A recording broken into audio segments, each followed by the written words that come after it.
Phoenix Knights. Toot toot toot toot toot toot. The loud and clear sound stimulated the adrenaline in the human body, causing every soldier to have the urge to jump on their horses and raise their whips to go on a killing spree. Charge! Tiger's Mane, who was riding on his horse and wearing a white cloak, let out a loud roar. Then, he raised his saber and was the first to rush forward. Now, he urgently needed a great victory to prove himself, and wash away the shame of his previous defeat. With Tiger's Man's shout, the various divisions and regiments all moved. In an instant, over 10,000 cavalry jumped out and swarmed over, shocking the Mongol cavalry. Retreat, retreat! Seeing that the situation was not good, Fan Yuhai immediately gave the order to retreat. Immediately, the sound of the gong sounded out, and the Mongol cavalry who did not know what to do immediately turned around and ran. Their reaction was not slow, especially since Fan Yuhai's order was very timely, so they should be able to retreat safely. However, Yang Chidong had already given the order to make preparations. When Tiger's Man and the others charged, they raised their sabers as a feint.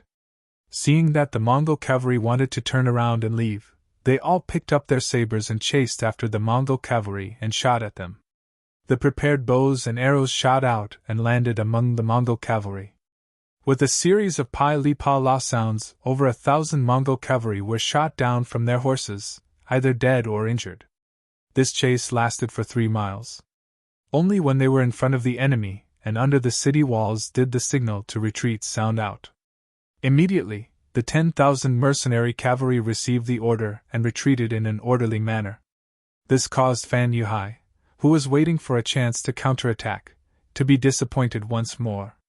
When the mercenary army retreated, there was no chaos at all. It was as if they had rehearsed this a long time ago. Whoever retreated first would stay behind to cover for them. Even if he sent out the cavalry now, he would not be able to gain any benefits. Furthermore, most of the cavalry were still in the city and had not been sent out. Even if he wanted to move them out, he would need time. This was the disadvantage of having a small city. Outside of the city, there was no way they could fit 60,000 troops. This was probably one of the reasons why Yang Chidong dared to bring his troops over to provoke them. The sky slowly darkened. In the second battle, they had not injured the enemy, but they had lost another 3,000 men. Adding everything together, they had lost close to 5,000 men. Retreat, all of you back into the city. At night, we need to tighten the defense and prevent the enemy from attacking at night. Fan Yuhai's expression did not change as he said to Lu Duo and Kamuba. After that, he rode into the city and headed straight for Sud Khan's residence. When Fan Yuhai saw Sud Khan, he reported everything that had happened today. He was already prepared to be scolded.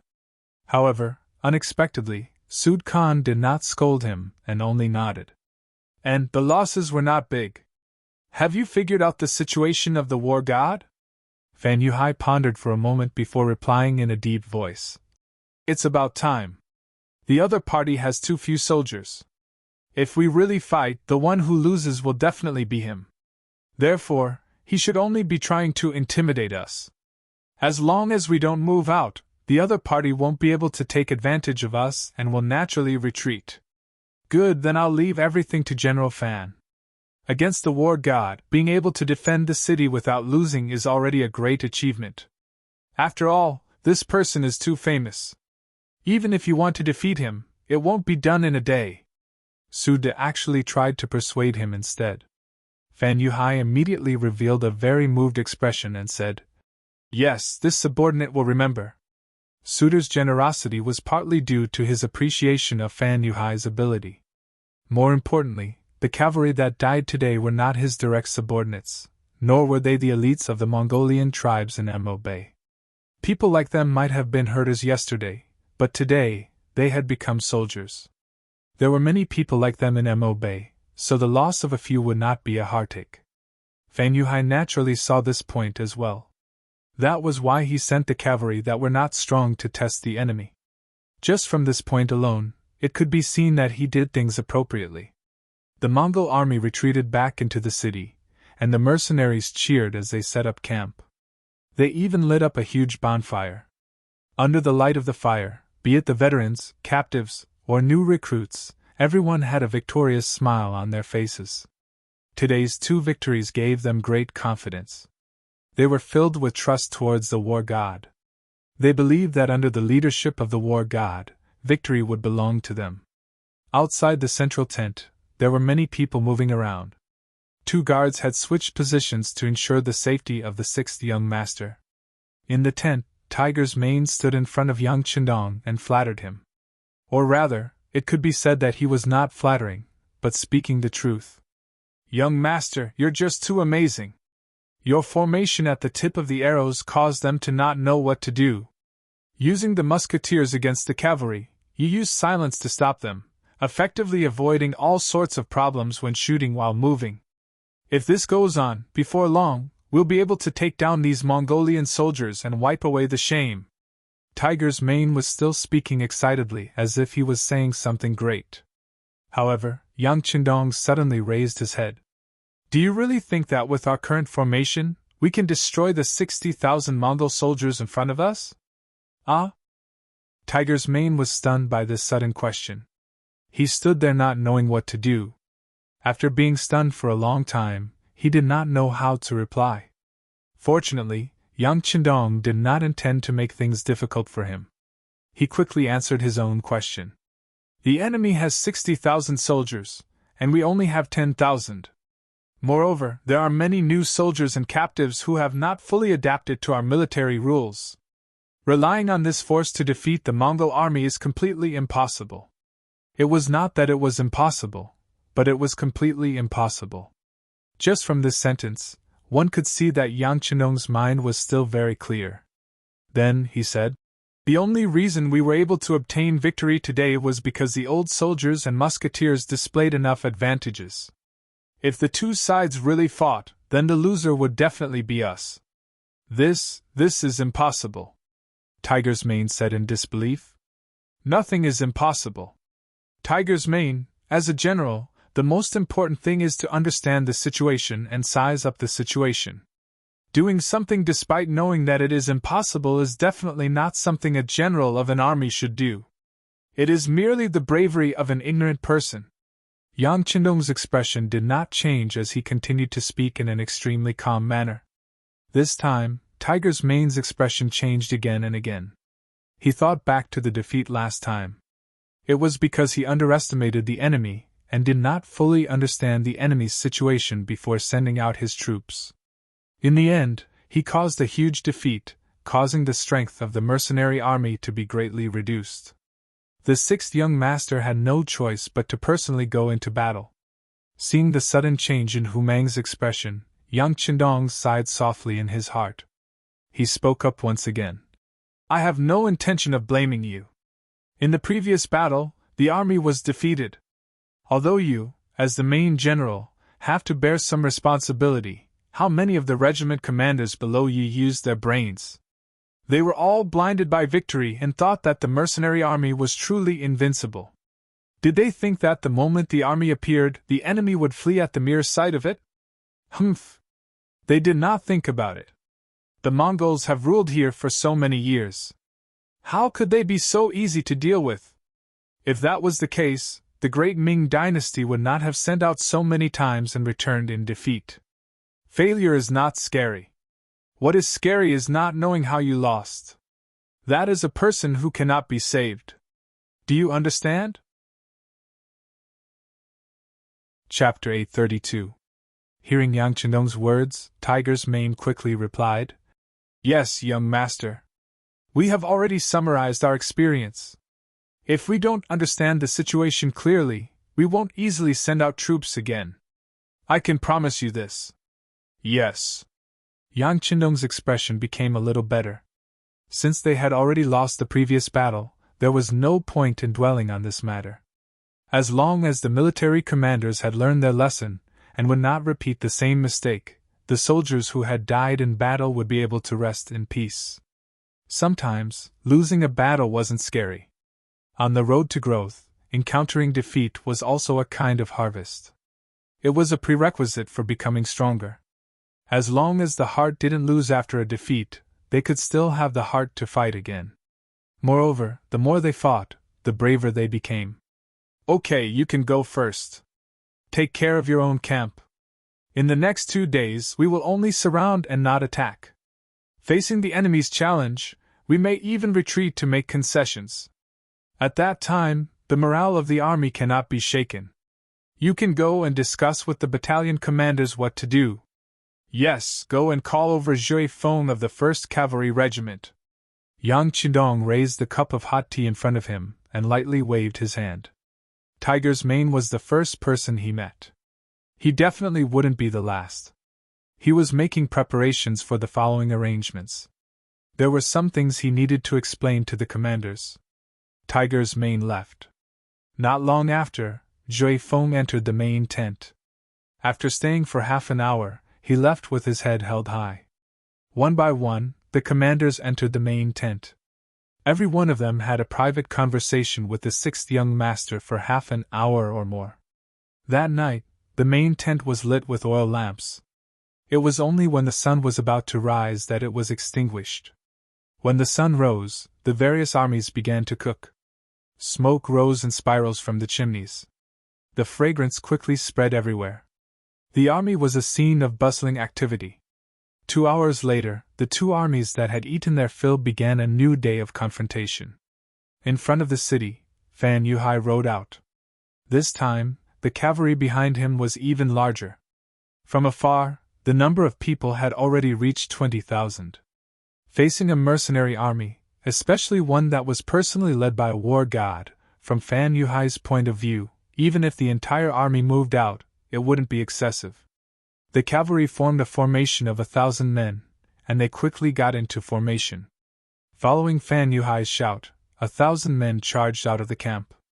The one leading them was Zamubala, the valiant general of the Mongol tribe in the north of the Gobi Desert. After Zamubala appeared, he led this 1,000-man team and charged towards the mercenaries. When they were about a kilometer away, he suddenly stopped. Countless experiences and facts had told them that this distance was relatively safe. Zambala, who had stopped his horse, began to challenge the mercenary general.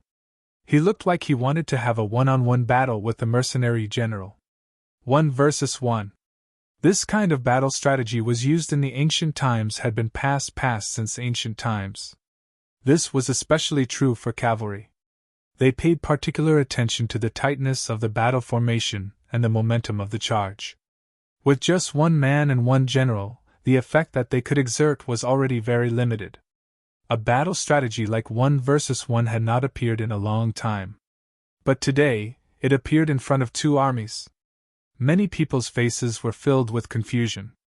Then, some of the generals' faces were filled with excitement. It seemed like this was the time for them to display their individual strength and gain merit. Yang Qidong, who was riding on the white dragon horse, had a calm expression. It was as if he didn't see the other party's actions.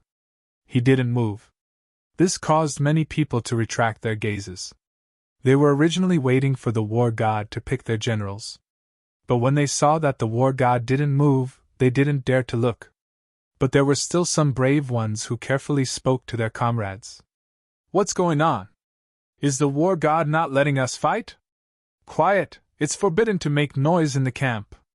The moment the soldiers below moved, the regiment commander standing at the front of the group immediately stopped them. A few battalion commanders also cooperated and persuaded the soldiers below, suppressing the discussion.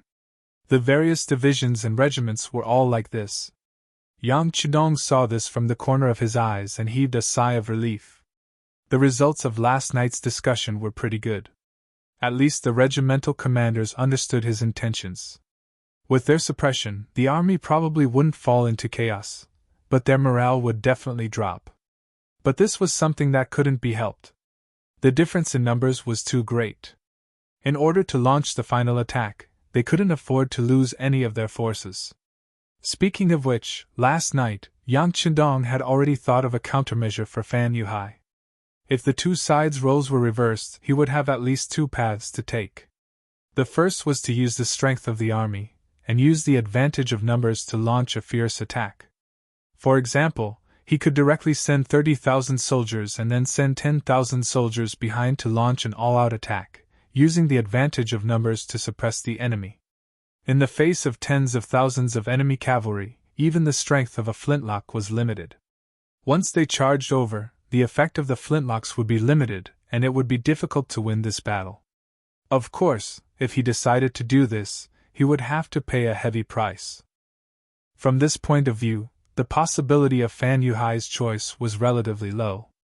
After all, he only had 15,000 men under his command. He could wipe out his own army, but if he really wiped out the cavalry of the Sud Khan, the Khan would definitely not do it. If the first point didn't work, then there was only the second point left.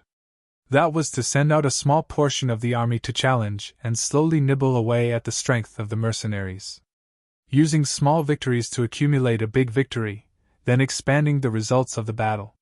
The advantage of doing this was that not only would they not lose too much, but they could also continuously reduce the strength of the mercenaries. And when the number of mercenaries was reduced to a certain extent, it would be time to implement the first plan.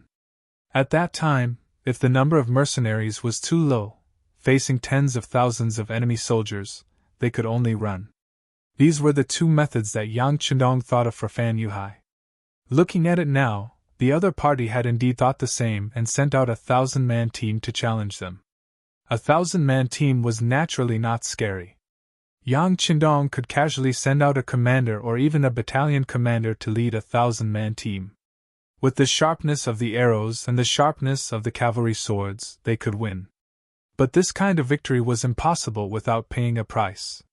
If 100 men died in one battle, then 1,000 men would have to pay 10 times the price. As time passed, the mercenaries would definitely be the first to be unable to bear it.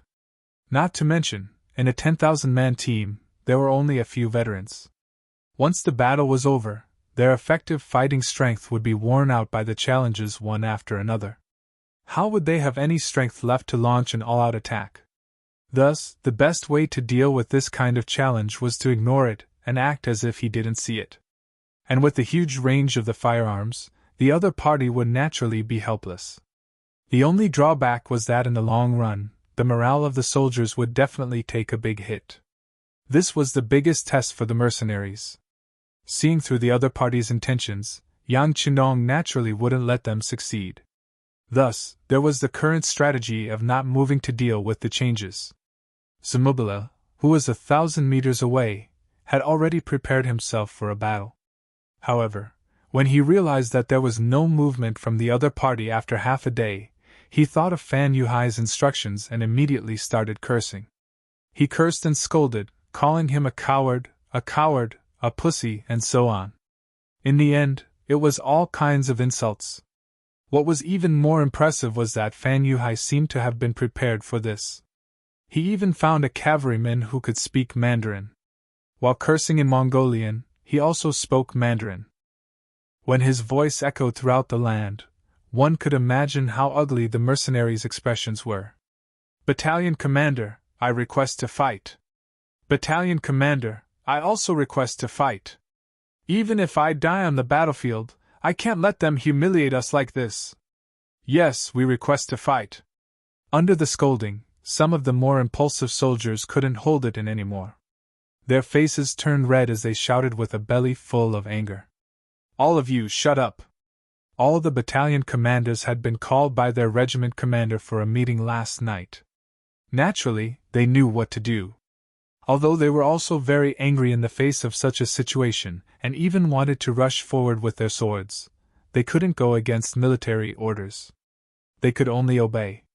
With the suppression of the regiment commander and battalion commander, although many of the soldiers were a little emotional, it didn't cause any chaos. Under the scolding, many of the soldiers had no choice but to shut up. But from their angry faces, they only obeyed the orders and didn't understand it in their hearts. After a round of scolding, Zamubila retreated with some disappointment. In return, an unknown young general appeared with 1,000 men. They still had the appearance of a challenge. After not getting a reply for a long time, a new round of scolding began. Naturally, it attracted a wave of dissatisfaction from the warriors and their requests for battle. Just like that, the The cycle repeated again and again. The dissatisfaction of the mercenaries grew stronger and stronger. However, under the suppression of the regiment commander and battalion commander, no one dared to go against military orders. But at this moment, the morale of the soldiers had started to drop, and it continued to drop. The sky was finally turning dark, and the Mongol cavalry also started to retreat. One by one, they retreated back into the city. The mercenaries also started to set up camp. Hot meals were sent to the soldiers, but for some reason, most of them did not have any appetite. It was obvious that everything that happened today had made them very depressed, and they were very stifled by their anger. At night, after the soldiers went into their tents to rest, some of the battalion commanders finally couldn't take it anymore and stood up. They went in front of their regiment commander and asked for instructions on what to do next. There were also some battalion commanders who expressed their worries. Based on their thoughts, could they ask for instructions from the war god to fight a few battles tomorrow? If not, the morale of the soldiers would drop too quickly and it wouldn't be easy to lead the troops. The oil lamp in Yang Chendong's main tent was still lit. Yang Chendong closed his eyes and wore a large cloak as he sat on a chair beside the stove. But even until dawn, he didn't see any regiment commander come forward to request to fight. Chapter 833. When the sky started to brighten, Yang Chendong, who had been resting with his eyes closed, opened his eyes. He then chuckled and muttered to himself, "Not bad, not bad." Tiger's Mane and the other commanders did not come to complain to him. This proved that they could still control the army. Just based on this point, he was not disappointed. But after laughing, Yang Chendong looked outside the tent that was already bright and couldn't help but shake his head. Today is also a difficult day. Just as they had expected, after both sides got into formation again, the Mongolian cavalry's challenge began again. Just like yesterday, there were still groups of 1,000 men walking out. They were shouting and cursing, and all sorts of insults were thrown out. Those insults were as unpleasant as they could be, and once again, it caused the soldiers below to angrily rebuke and request for a fight. In fact, it was even louder than yesterday. Left with no choice, the battalion commanders had to order a few of the shouting soldiers to be captured and brought into the tent. Only then did they suppress the soldiers' anger. However, anyone could tell that this was just a stopgap measure and not the final solution to the problem. On the contrary, if they captured too many of these people, the ones left would probably be a bunch of weaklings. If these soldiers were to be used as the main force to kill the enemy, their might would be weakened by 30%. Below the city walls, Fan Yuhai looked at all of this with great interest. He was in a good mood. In this battle, the mercenaries had too obvious a weakness, and that was that they had too few soldiers. After finding this weakness, he used the tactic of 1,000-man battle, in order to continuously grind the enemy's military strength. Once the enemy's military strength was reduced by half, it would be time for him to attack.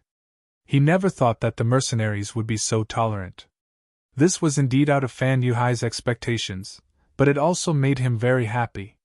One had to know that not everyone dared to insult the mercenaries in front of them. Since he was able to do so, wasn't it already considered as proving his strength? More importantly, under this kind of cursing, the morale of the mercenaries would definitely drop very quickly. If he did not control it well, it was possible for the army to mutiny. Even if they managed to control the situation by force, as time passed, the morale of the army would drop. Could such an army still win the war? Fan Yuhai was happy to wait. He wanted to see how long the mercenaries could last. As long as they showed any signs of weakness, he would definitely launch a fierce attack. At that time, he would become the first general to defeat the war god. What's the situation in the city? While Fan Yuhai was enjoying the cursing of his own soldiers, he seemed to have thought of something and asked Deputy General Lu Duo beside him. "General, the situation in the city is normal," Lu Duo replied. Then, as if he understood Fan Yuhai's worries, he smiled and said, "General, don't worry. Although the defense of Jiangdu city is very tight, the mercenaries will not have any chance to steal the city. Yes, I'm not worried about them stealing the city. I'm worried about other things that we don't know about, Fan Yuhai said in a deep voice. Could it be that the mercenaries were here to scare them? Did they want to scare them away and regain their face? Once they couldn't scare them, they could only hold on like this. But this didn't seem like the style of the war god. But if there was another purpose, what could it be? Fan Yuhai couldn't figure it out. The only thing he could do was to complete the task at hand. Send someone to inform Zhang Meng and ask him to pay more attention to the situation in the city. Also, ask him to protect Sade Khan. We must not give Agadorji any opportunity. Fan Yuhai couldn't think of what else the mercenaries might do. He could only order Lu Duo. What he didn't know was that there was a saying in ancient times to take the head of a general from an army of 10,000. There was also a term in later generations called Operation Decapitation. Operation Decapitation was the real purpose of Yang Chendong this time. The soldiers outside the city were all serving this military goal and mission. As early as when the Wolf Fang Special Forces was just established, one of the main military tasks that Yang Chendong gave them was to decapitate. The commander was the commander of an army. Once the news was spread, it would completely destroy the other party's command center and will to resist. The image of "to catch bandits, first catch the leader, hit the snake where it hurts" reflected this idea. The elements of Operation Decapitation were speed, accuracy, and cooperation. Even if the number of enemies this time was several times their own, the effect of ordinary means could be too small. Especially with a famous general like Fan Yuhai, it was even more difficult to win with wisdom. Therefore, Operation Decapitation became Yang Chendong's first choice. Compared to the mercenaries who had guns and even cannons, the existence of the Wolf Fang Special Forces was still very secret. It could even be said that it was not known to outsiders. It was precisely because others didn't know that once it was used, the effect would be greater and it would be easier to succeed.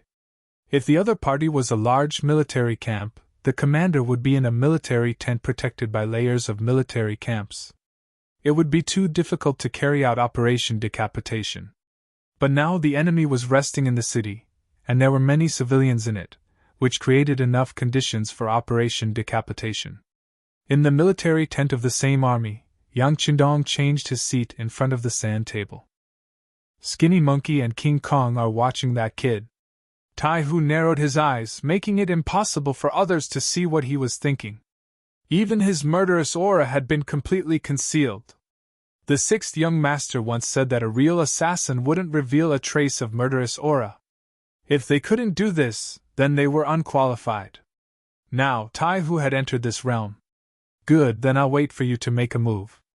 After Baizwa said this, he poured a cup of wine on himself. Then, he walked out of the room with a strong smell of alcohol. At this time, the drunken pleasure house was the best time to seek pleasure. Rashly leaving would attract the attention of people with ulterior motives. However, the smell of alcohol was completely different. It was the best cover. After Baizwa left, Tai Hu also stood up. Then, he put his right hand to his mouth and whistled. Naturally, people with ulterior motives could hear it. However, for those who were drunk, this sound wouldn't attract the slightest bit of attention. They would only think that a wanton person was doing something rash. After the whistle sounded, in the best private room of the drunken pleasure house, a man who was sleeping with two women in each arm suddenly felt a chill on his neck. Then, a piercing chill rose from his heart. Instinctively, he reached out to grab the dagger under his pillow. Ha la, if you're a young master, why struggle? You should know that since I've come here, I naturally won't give you any chance. A skinny man who only weighed about 80 kilograms chuckled, revealing a harmless smile. However, if one looked carefully, it wouldn't be difficult to see that there was a hidden killing intent under his laughter. The person lying on the bed was Hala compared to Fan Yuhai, who was fighting war god outside the city every day. He was cooped up here every day, enjoying what he thought was the most beautiful thing in the world. However, he didn't expect that someone would suddenly appear in front of him. How did he get in? Why didn't the guards outside notice? Chapter 834. Questions popped up in his mind one after another. But at this moment, he couldn't think too much because the dagger on his neck had already pierced his skin. The feeling of blood flowing down his skin was like a worm crawling on his skin. Feeling that his life was in danger, Hilario's face changed. Compared to other people, he was more afraid of death. Especially after enjoying so much in the world, he was even more afraid of death. He was afraid of losing everything. Brother, don't be impulsive. What do you want? Whether it's money or an official position, I can give it to you. Presumably, you already know my identity. I can satisfy you. Seeing Hilario's cooperation, Skinny Monkey-like couldn't help but nod. Very good, I like to deal with smart people. Tell me, where is the crude oil in the city, and what's the password for tonight? Crude oil? You. Who are you? Hilario's face changed greatly. Whether the other party wanted money or an official position, he believed that he could satisfy them. But when it came to crude oil, he had to be careful. Because that thing was something that even his father didn't want to provoke. As for the identity of the person who inquired about the crude oil, it seemed like it was about to be revealed. The dagger slid down and suddenly reached the dark fatty's chest. Then, it stabbed lightly.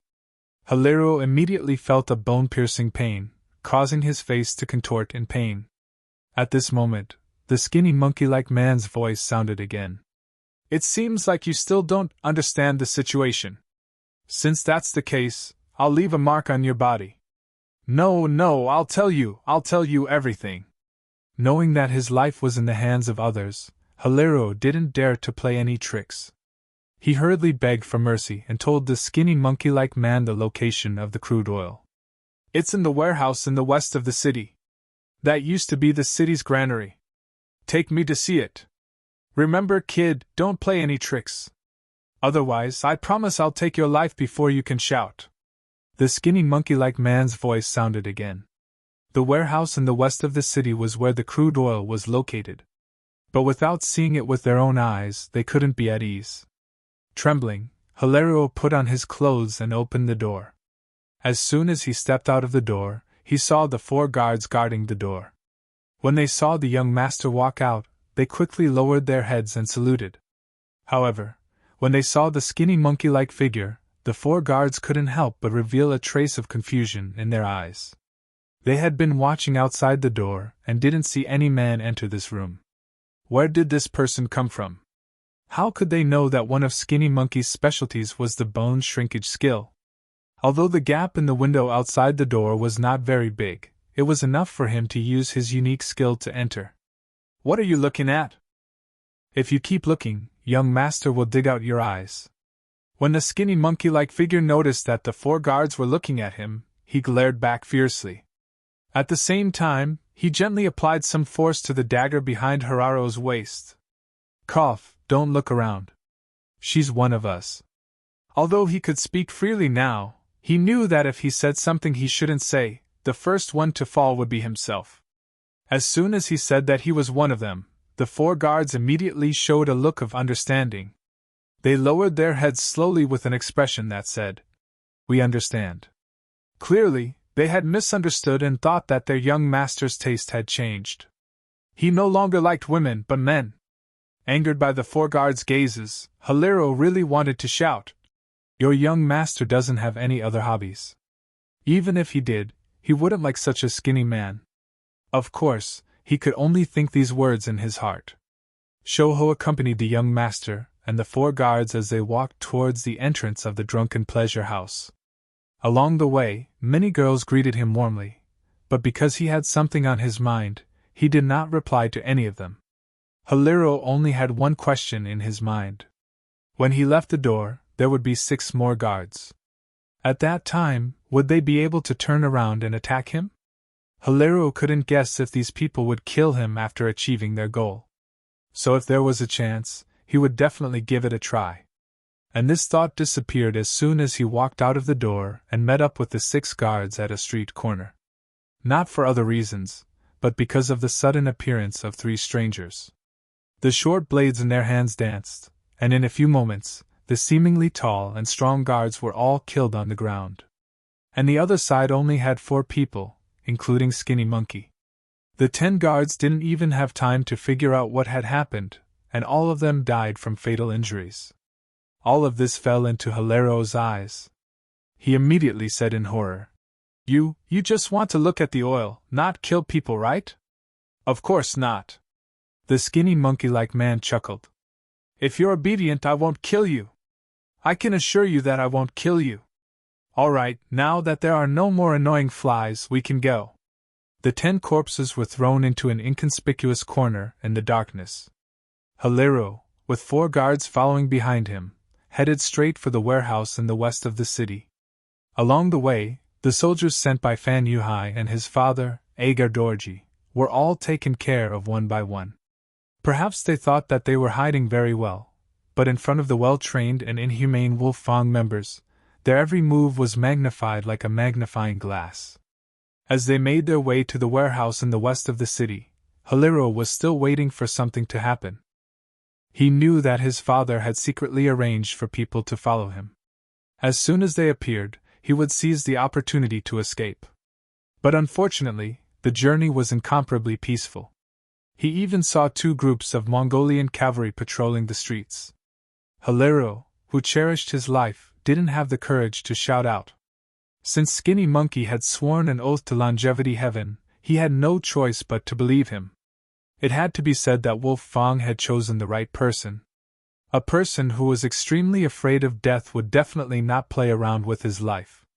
Just like that, the 5 of them successfully arrived at the warehouse. From afar, they could see a group of about 100 Mongolian soldiers guarding the place. When they saw someone approaching from afar, one of them shouted loudly, "Who are you? Leave immediately!" Hilario was clearly startled by this shout, and his footsteps came to a halt. At this moment, a dagger was poked at his waist. Skinny Monkey's devilish voice sounded out again. "What are you afraid of? Have you forgotten your identity?" Hilario, who was originally covered in a layer of cold sweat, finally remembered who he was. From the moment he was threatened until now, he found that his courage was becoming smaller and smaller. After being reminded by Skinny Monkey, his heroic spirit rose and he took large strides forward. At the same time, he shouted, "Who are you? You don't even recognize your family's young master?" As he walked closer and closer to the warehouse, the guard saw that it was Hilario and his 4 guards. He couldn't help but straighten his body. "So it's young master. But I don't know what you're doing here so late at night. And I'm following my father's orders to get some oil." Hilario followed Skinny Monkey's instructions and walked towards the warehouse with his hands behind his back. Password. Seeing that they were about to enter the warehouse, a Mongolian soldier followed the rules and blocked Hilario's path. "You dare to block me?" Hilario pretended to be very angry and roared. "Have you forgotten that your master, Fan Yuhai, was once my father's subordinate?" Of course, these words were a bit too big. They were just temporarily treating Agadorji as their leader. Of course, no one would mention this matter at this time. Seeing that Hilario was angry, the guard hurried over. Young master, don't lower yourself to the same level as this servant. He doesn't know your identity, haha.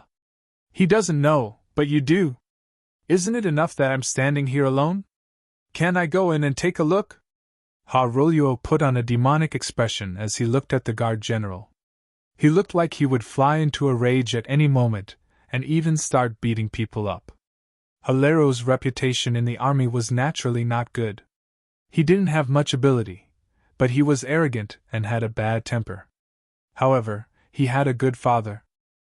If he really provoked him and beat him up here, he was afraid that he wouldn't be able to say anything even if he was in the right.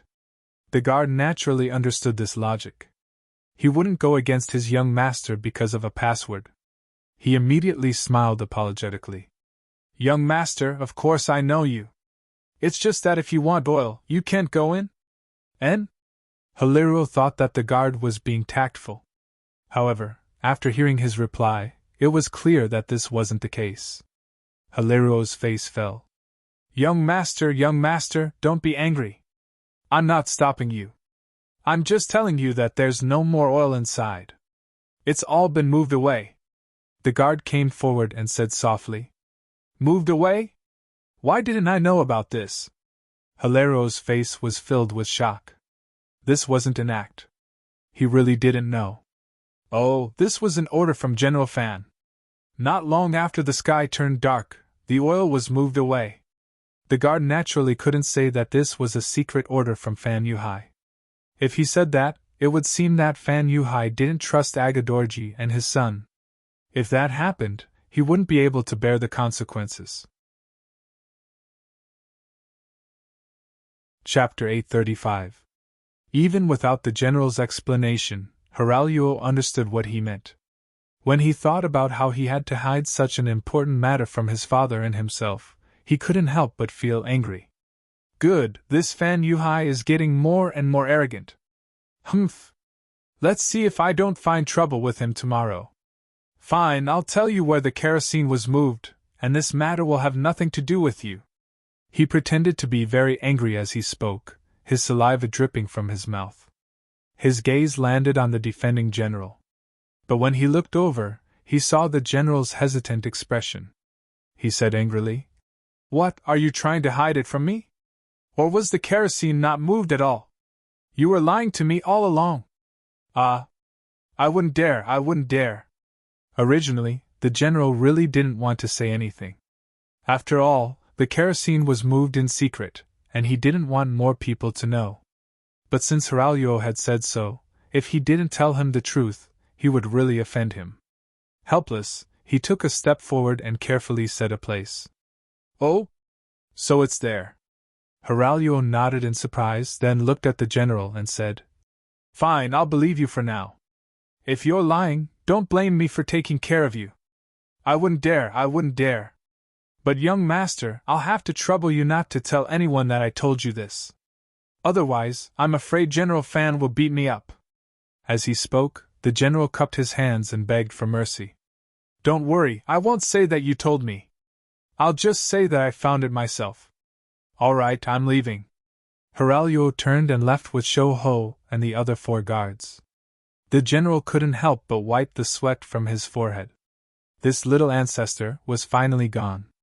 Hiraluo's group of 5 quickly left the warehouse. When there was no one around, Shou Ho immediately asked, "Speak, where was the kerosene moved to?" At this moment, Hiraluo no longer looked as imposing as before. Instead, he looked like he was begging for mercy. "I can tell you, but can you promise to spare my life?" "Of course, as long as we see the kerosene, I won't kill you. I've already sworn." Skinny Monkey chuckled. Hiraro let out a sigh of relief at the thought of an oath. "The kerosene has been moved to a ruined temple in the south of the city. I'll take you there now." Fan Yuhai had once used fire to burn down the mercenary army and obtained a great victory. However, he also knew that this thing was a double-edged sword. It could hurt others, but it could also hurt him. Therefore, the location of the kerosene was constantly changing. Apart from the soldiers guarding the kerosene, no one else knew where it had gone. Originally, this was to prevent the mercenaries from setting the place on fire, but unexpectedly, the mercenaries still found the place. Tai Hu was indeed very careful. Although he thought that the warehouse might be where the kerosene was stored, he didn't dare to fully believe it until he saw it with his own eyes. Who would have thought that he was right to be careful? Not long after, Hiraluo brought Skinny Monkey and the others to the ruined temple. There was indeed a group of Mongol soldiers guarding the place, but they were all hidden in the shadows. If Hiraluo didn't appear here, they wouldn't have come out so easily. However, no matter where it was proven that Hiraluo's name was strong enough. Perhaps this also proved that the Mongol army's management was flawed. In any case, no one dared to offend him. They allowed him to enter the temple and take some oil before leaving in satisfaction. Inside the temple, Skinny Monkey saw over 100 barrels of oil placed here. After a certain distance, he revealed his original appearance.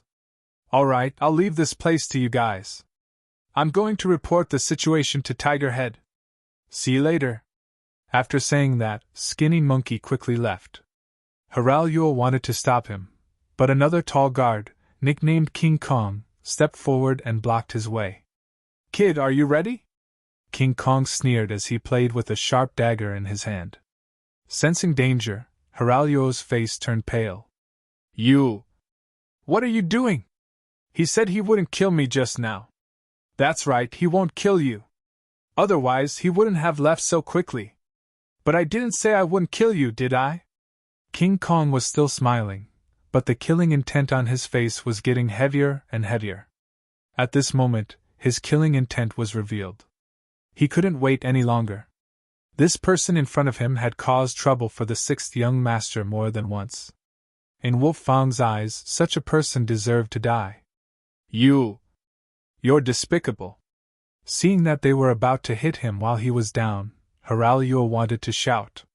Even if he died, he wanted to make some noise and attract attention. Unfortunately, his reaction was still a little too slow. The moment he opened his mouth, he felt a sharp pain in his chest. Then, all the strength in his body seemed to have been sucked out at this moment. With a face full of depression and regret, he ended his life just like that. Hiraluo was dead. After his death, Skinny Monkey quickly returned to the drunken pleasure house. He found Tai Hu and reported the new situation. He thought that it was a close call. Fortunately, he went to take a look. Otherwise, he was afraid that he would have made a big mistake. I already know what happened. Inform the brothers to stay away from the ruined temple and hide. Also, inform Captain Baizwa and the others that we will begin the operation in half an hour. The cold wind whistled. Although it was spring, the early spring in the grasslands was still very cold at night. Yang Chendong, who had just taken a nap, was woken up by the radio operator, Wang Shan. After reading the contents of the telegram, he laughed coldly and said, "Good, Tai Hu and the others have done a great service. How about this? Immediately call Tiger's Mane and all the other commanders over for a meeting." In the middle of the night, the mercenary camp started to get busy. One by one, the commanders walked into their tents with faces full of suspicion. When they came out again, their faces were filled with excitement. Not long after, the entire camp started to move. However, this time, no one blew the whistle. The soldiers in their tents were all quietly woken up. The movements of the mercenary camp did not attract the attention of the enemy. This was also due to the tyrannical style of the reconnaissance unit. In order to ensure that they would not be attacked, they would usually place their sentries far away. Slowly, the Mongolian army had gotten used to it. Since they had no intention of attacking the camp, they retreated further and further, losing the ability to observe the movements of the mercenary camp at night. The half-hour was about to pass. The various regiments and various ranks of soldiers walked out. They mounted their horses and held their blades. They were densely packed and waited in the cold wind. The commander of the reconnaissance battalion, Su Yunxing, appeared again. Following Yang Chendong's shout, 2 100mm regimental mortar-caliber mortars were delivered in front of everyone. In order to deliver the 2 cannons, Su Yunxing had personally escorted them. They had arrived 3 days later than the army, but it had to be said that the timing was perfect. "Get ready!" Looking at the 2 black cannons, which gave off a chilling feeling, Yang Chendong lightly nodded his head towards Qiu Vi and Dao Xiao. These 2 captains had often followed him to test the cannons. Before he had an official artillery unit, they could be considered as qualified candidates. According to the target coordinates that they had obtained before, the 2 cannons were adjusted to the best position after being verified. Then, 2 shells were loaded into the barrels of the cannons. After that, the 2 captains turned their attention back to Yang Chendong. He took a deep breath. For tonight's counterattack, he had waited for 3 days. Of those 3 days, he had allowed the other party to insult and abuse him. Now, everything was about to end. From the time when Tiger's Mane and the others were burned to ashes to this time, only 11 days had passed. He was about to get his revenge. "Fire!" Under the gazes of all the soldiers, Yang Chendong's shout rang out. Following that, 2 intense and dazzling flames soared into the sky. They flew straight towards the ruined temple in Wanda City, which was tens of li away. The cannonballs flew across the night sky like shooting stars. This scene was seen by some of the Mongolian cavalry who were guarding the city. However, before they could react, 2 loud explosions rang out in their ears. Then, flames soared into the sky. Following that, explosions rang out one after another. The cannons bombarded the oil, causing a chain reaction. Flames soared into the sky and explosions rang out incessantly. Looking at this scene, Yang Chidong raised his hand and shouted, "Blow the bugle call! Everyone charge! Charge!" The more than 10,000 mercenary cavalrymen couldn't wait any longer. With loud shouts, they galloped forward on their horses and charged straight ahead. The 2 remaining mortars adjusted their angles and aimed at the south gate of Wanda's city and continued to fire. They wanted to clear a path for the mercenary soldiers. In the city, the loud explosions sounded like an earthquake. Khan Sud immediately put on his coat and rushed out of his room. He stared at the ruined temple in disbelief. His eyes widened as he thought to himself, "It's over, it's over." However, something even more frightening happened. Just as he was standing in front of the door and lamenting, a small flame suddenly flashed and entered his chest. The powerful recoil directly knocked Khan Sud to the ground. This sudden unforeseen event attracted the loud shouts of several of the soldiers around him. The decapitation operation had begun. At this moment, it wasn't just this place. Gunshots rang out from several enemy generals' residences.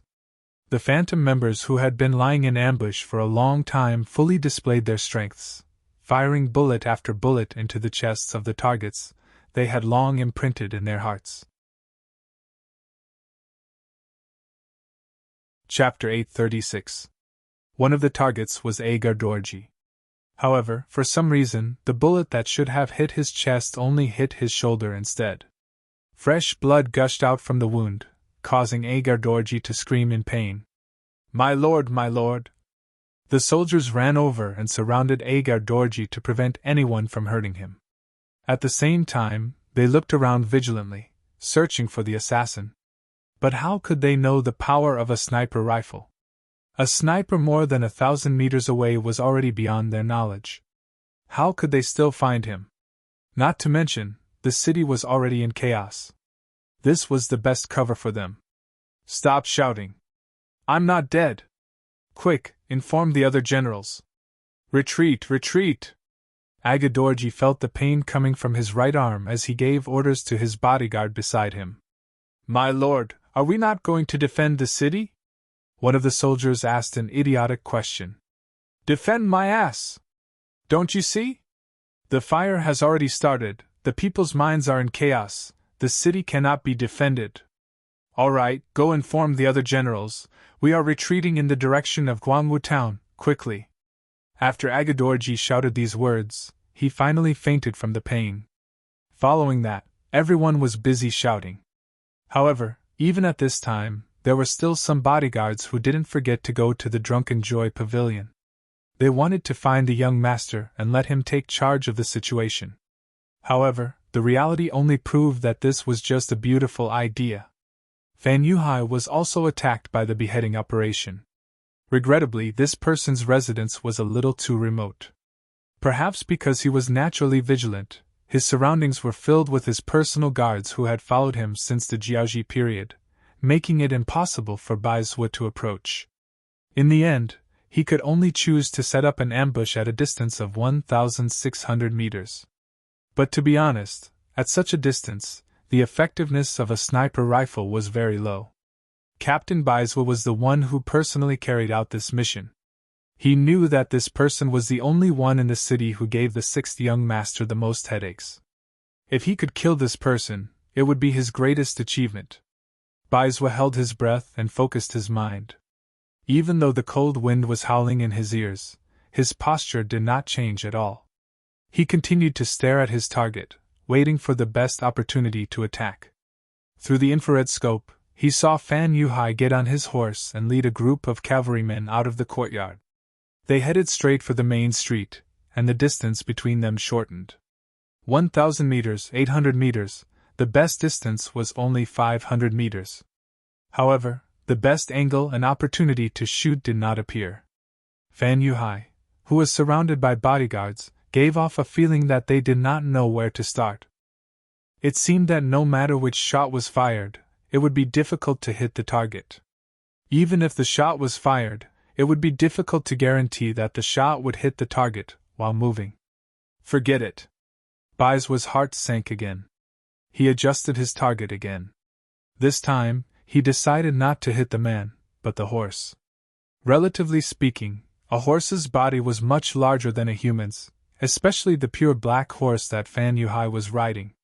Even on the battlefield, it was like a crane among chickens. When the target changed, it was quickly locked, followed by the sound of a gunshot. Bang! The sound of the gunshot was accompanied by the scene of the warhorse falling down and Fan Yuhai flying up. Taking advantage of this opportunity, Bai's was shot again, but unfortunately, because he was too anxious, this shot did not hit the target, but hit a bodyguard. Blood splashed, and the bodyguard fell to the ground and died.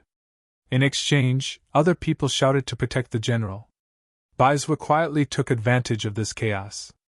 The sniper's rule was that once the shot missed, they must withdraw immediately. Otherwise, it would not be him sniping others, but others would snipe him. General Lu Duo, who was in the team, immediately came to Fan Yuhai, who fell to the ground. He saw that the general's face was covered with mud and snow, and even one of his front teeth was knocked out. Blood flowed from the corner of his mouth. He exclaimed, "General, are you okay?" "I'm fine." He felt pain all over his body, but fortunately, every part of his body was still intact, so he was relieved. However, when he thought about the battle before him, he still said to Lu Duo, "Quick, immediately cover the retreat. Find Khan Sud and follow him out of Yunda's city. We can't stay here any longer." At this moment, Fan Yuhai's heart was filled with too much unwillingness. Over the past 2 days, his reputation in the army had increased day by day, and the morale of the army had also increased step by step. He was the first person to face the god of war and not admit defeat. He even shouted at the other party to retreat. Because of this, he had become a hero in the eyes of some people. If he had a few more days, he would have even made up his mind to go all out and fight to the end. Unfortunately, Yang Qindong wasn't a person who didn't fight back. He finally started to fight back, and it was so fierce. The explosion of crude oil caused a big fire and panic in the city. The south gate was blown open, and the defense of the city was no longer foolproof. Now that he was injured, although his life wasn't in danger, he had lost the ability to move freely for a short period of time. Under such a disadvantage, he was afraid that he could only abandon the city. However, he knew that his battle with Yang Qindong wasn't over. This was just the beginning of the grassland. Of course, because of the lack of information, he didn't know that Khan Sud, Agadorji, and some other generals had been shot. If he knew, he would have given the order to retreat even more decisively. Lu Duo had always been by Fan Yuhai's side. Since the time in Jiaoji, he could see that his general was extraordinary. Facts had proven that no matter how many times others had been defeated by the mercenaries, even if their countries had been destroyed and they had lost their lives, General Fan had always protected himself well. Just this point alone was enough to earn Lu Duo's respect. Now that the general had given the order, he would definitely do his best to carry it out. After agreeing, he ordered someone to pass on the order. Then, he found a large wooden plank and placed Fan Yuhai on it, before leaving with his head held high.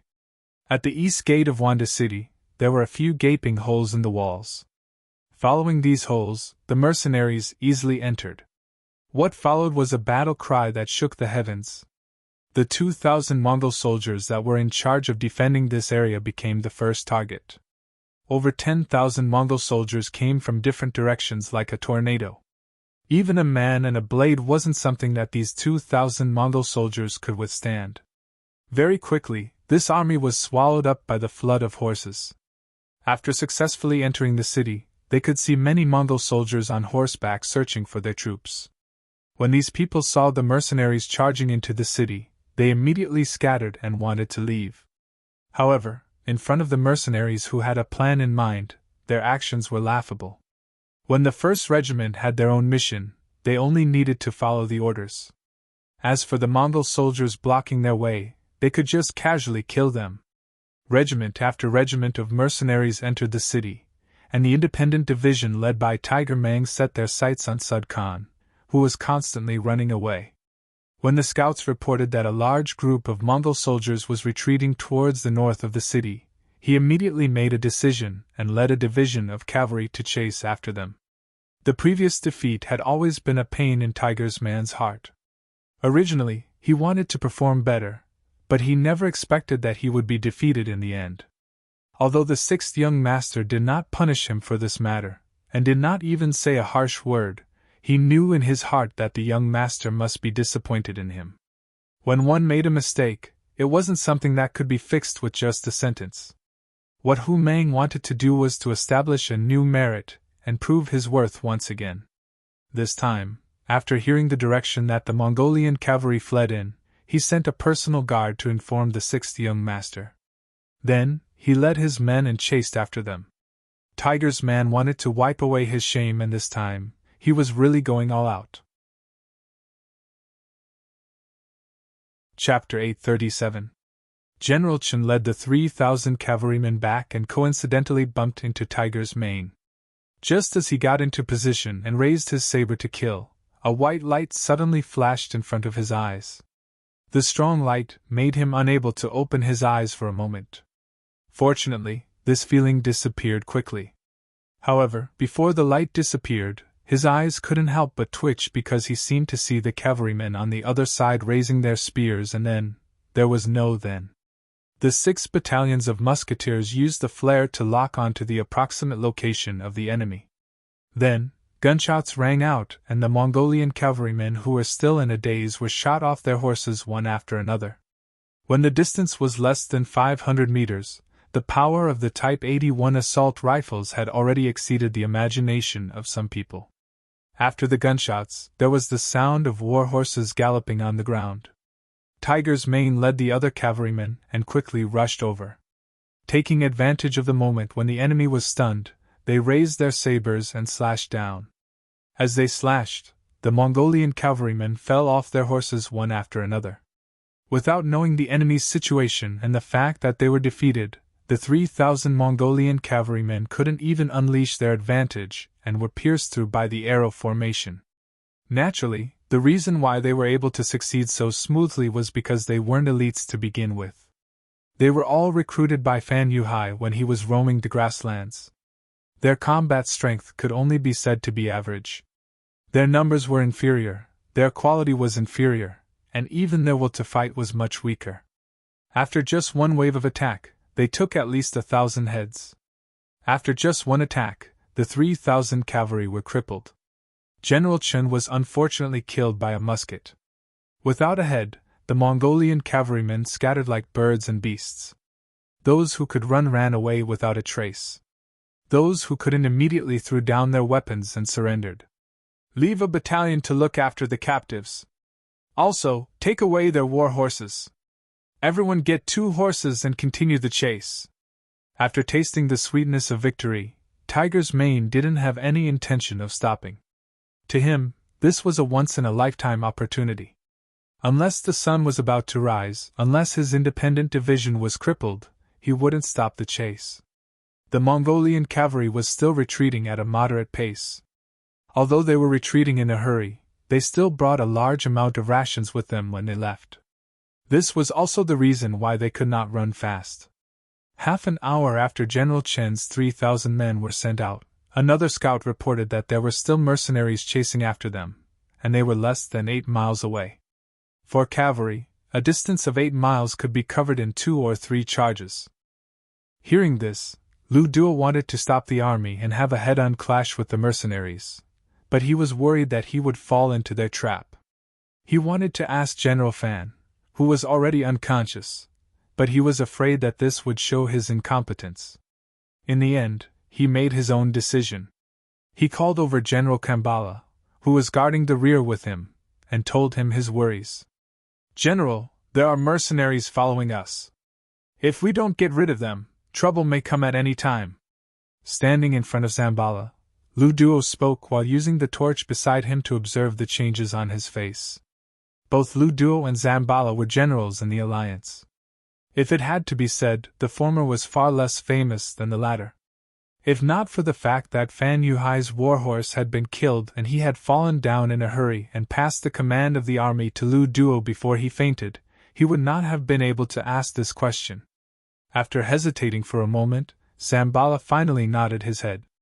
All right, then I will lead the troops to cover the rear. But I want to take 10,000 cavalry with me. Okay. When it was Lu Duo's turn, he did not hesitate at all, as if he already knew that there would be such an outcome. Seeing Lu Duo agree so quickly, Zambala did not have anything to worry about. The mercenaries only had 10,000 men. With these 10,000 men, he naturally did not have anything to worry about. In the blink of an eye, Zambala had gathered the 10,000 cavalry that originally belonged to him. These were all the elite forces of the Mongol desert. With these, there was nothing to be afraid of. Zambala led the army and left. After Lu Duo sent them off, he turned to the army and said, "Let's go too." Then he rode his horse towards Fan Yuhai. Fan Yuhai, who was under the protection of a group of personal guards, was still lying in a carriage with his eyes closed. Even when the army left the city, there were still people who saw him. Everyone knew that General Fan had been attacked and fell off his horse. Naturally, they thought that he had been shot like Su Dekhan. But when Lu Duo rode his horse over, the carriage's curtain was opened from the inside. Lu Duo's figure also entered the carriage. "General, are you all right?" After entering the carriage, Lu Duo asked with concern. "I'm fine. It's just a tooth. There's no problem." Fan Yuhai smiled confidently and then asked, "How are things?" "General, everything has been done according to your orders. You really have great foresight. The mercenaries really did chase over. I first sent General Qin, who was close to the Mongol army, out. As expected, he was not a match. Then, Zambala brought 10,000 troops to cover the retreat." Lu Duo looked at Fan Yuhai with admiration as if he was looking at a god. The god of war was indeed admirable. He could always turn something rotten into something magical. But Lu Duo still thought that their general was not bad. He also had great foresight. If it wasn't for the fact that the general's starting point was too low, and he couldn't make many decisions, if they really had the same number of troops, it would be hard to tell who would win. Just like now, the general was just taking advantage of the situation and beating them at their own game. This solved the biggest problem in front of them. One was General Qin, who had betrayed them, the other was General Zamubala, who was by Su De's side. As long as these two died, not only would their internal problems be solved, they would also have one less enemy. This would be a great help for them to take over the Mongol forces in the Gobi Desert. "And I'm not worried about you. Oh right, go and inform Zhang Meng. Tell him to protect Su Dekhan. At this time, nothing can happen to him. Also, I heard that gunshot wounds are hard to treat. Is that true?" Fan Yuhai nodded calmly. He had used the opportunity of being ambushed to do this. It could be said that he had turned a bad thing into a good thing. In reality, he had never thought that he could rely on this alliance to defeat Yang Chendong. Or rather, in front of a strong force, he had never thought of doing anything to the mercenaries. Therefore, he had not tried his best in this battle. Everything was waiting. He believed that the god of war was not a normal person. He must have his own plans for appearing so suddenly. As expected, the facts had proven everything. The city was on fire, and the army was in chaos. The east city gate was broken, and the enemy had invaded the city. The series of attacks made Fan Yuhai speechless. At the same time, he used the opportunity to achieve his own military goals. This was the nature of a fierce and ruthless person. As long as it was beneficial to him, he would do it. As for emotions and allies, he could throw them all to the back of his mind. Only benefits were what he pursued and needed. Understood. Hearing Fan Yuhai say that gunshot wounds were hard to treat, Lu Duo understood that it would be very difficult for Khan Sade to recover. In the city, Yang Chendong followed the army into the city and saw the two captains, Tai Hu and Baizhua, waiting there. You did a good job. I will record your achievements later. Yang Qinong knew that the ancient beheading operation was different from the modern one. The generals in the modern army usually did not have many guards around them. Even if they did, they would not follow them at every step. Unlike the generals in the modern army, they all had bodyguards protecting them. Some even had servants. When they went out, they would not leave their side at all. It was very difficult to take their head in the midst of tens of thousands of soldiers. It was already very good to be able to complete the mission. Excitement flashed across the faces of the two captains, but then Baizhua lowered his head and said with some shame, "Sixth young master, I personally went to carry out the operation against Fan Yuhai, but there were too many bodyguards around him. I did not wait for the right opportunity and only hit his horse, causing it to fall to the ground." Fan Yuhai was fine, which was something that Yang Qindong regretted. However, when he thought about how this person had been defeated by him more than once, and how the facts had proven that this person was not terrifying, he said magnanimously, "It's fine, this is his fate. Perhaps this is not a bad thing for us. But next time, we won't be so lucky. And next time, we definitely won't let him escape." After hearing the encouragement, Baizhua said with a very firm attitude.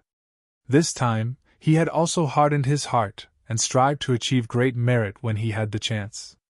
At this moment, one of Tiger's Mane's bodyguards came 5 meters in front of Yang Qindong, dismounted and saluted.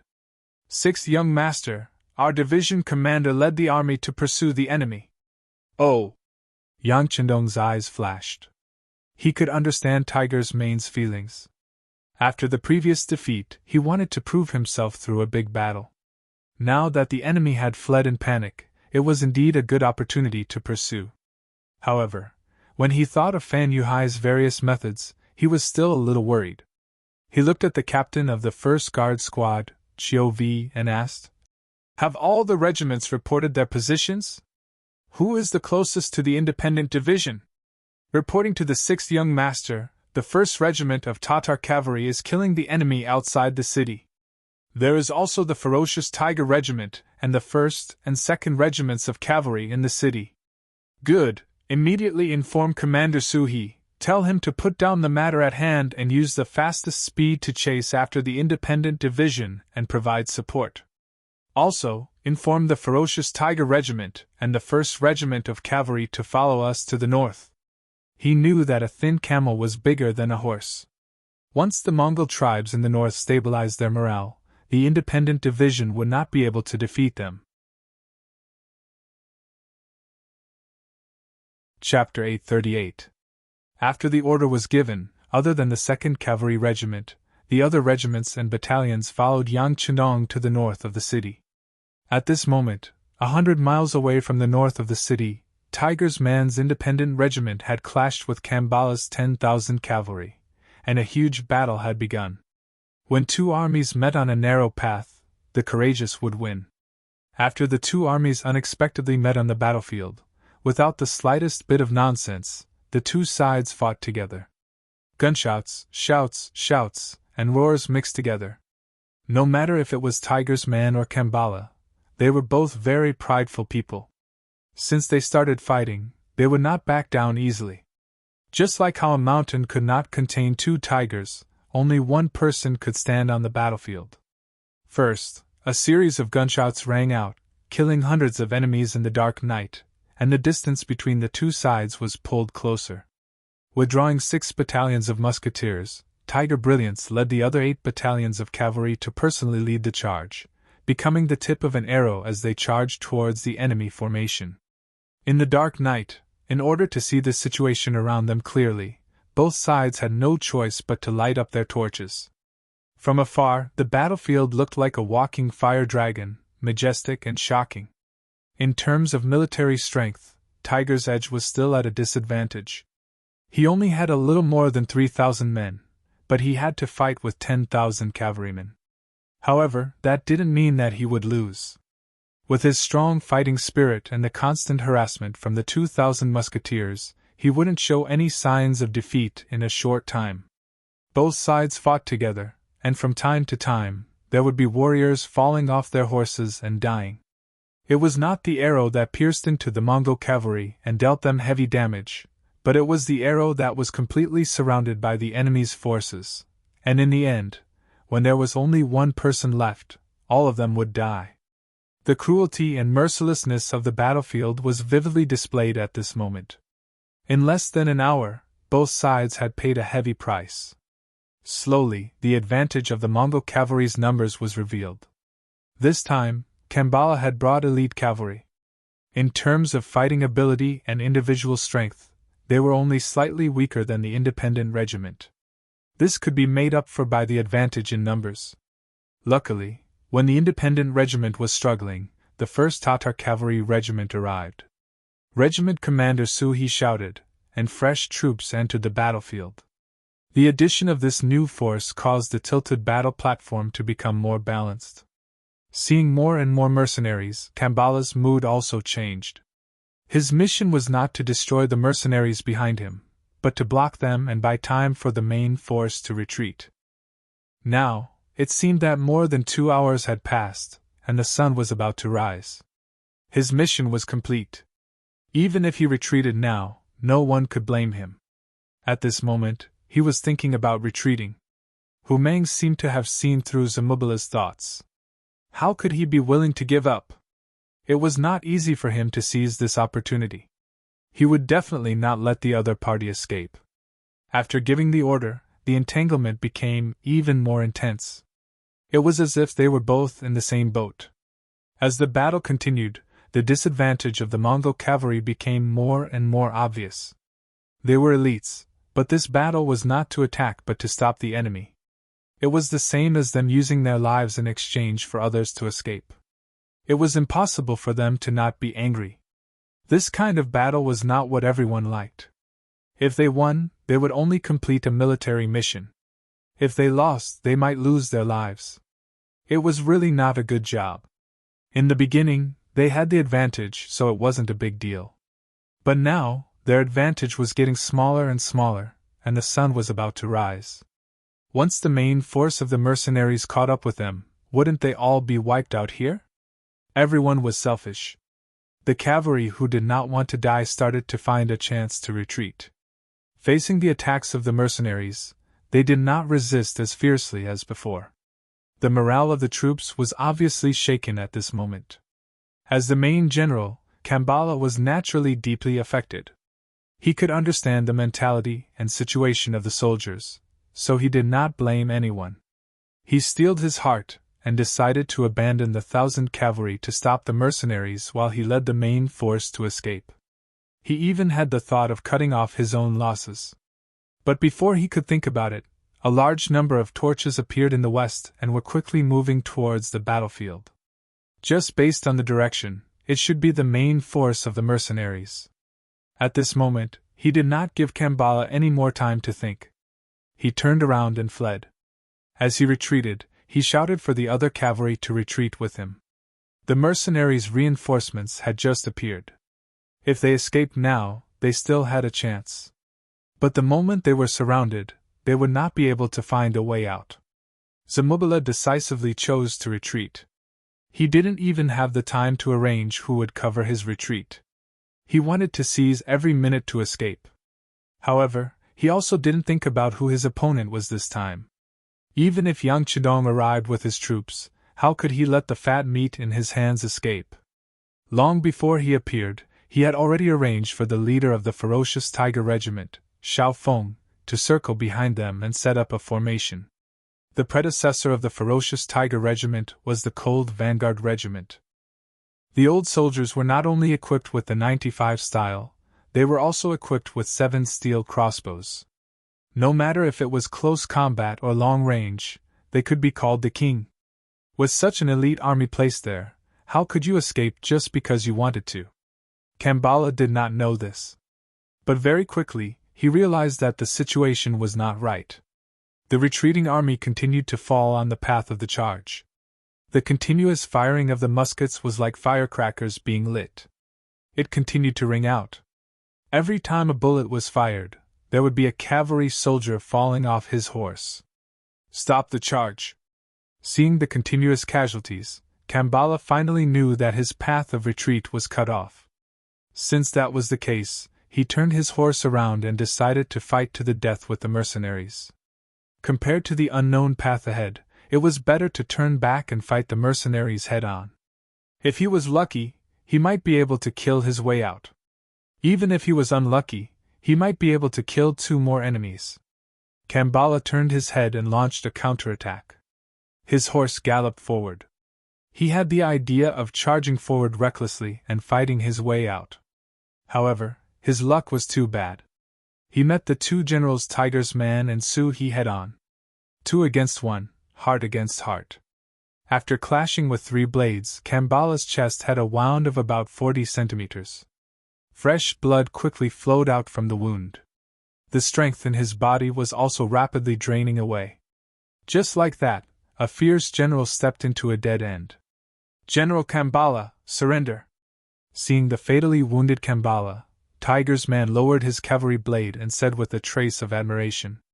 Although they were enemies, the other party fought bravely. Just this point alone was worthy of his respect. A true Mongol cavalry does not surrender. Go and die.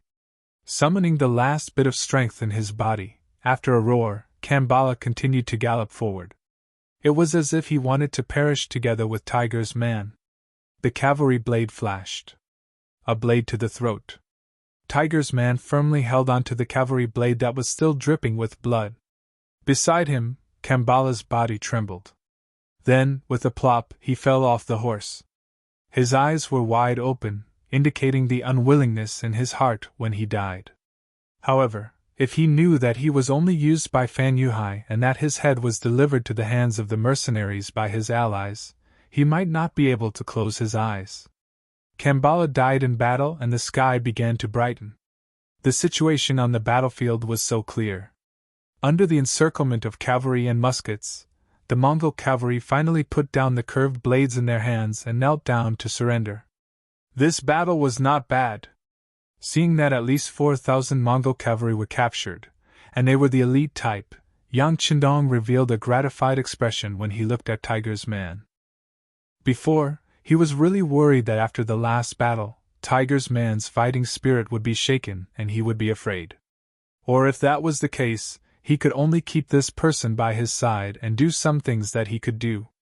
Fortunately, he did not disappoint him, and his might did not decrease.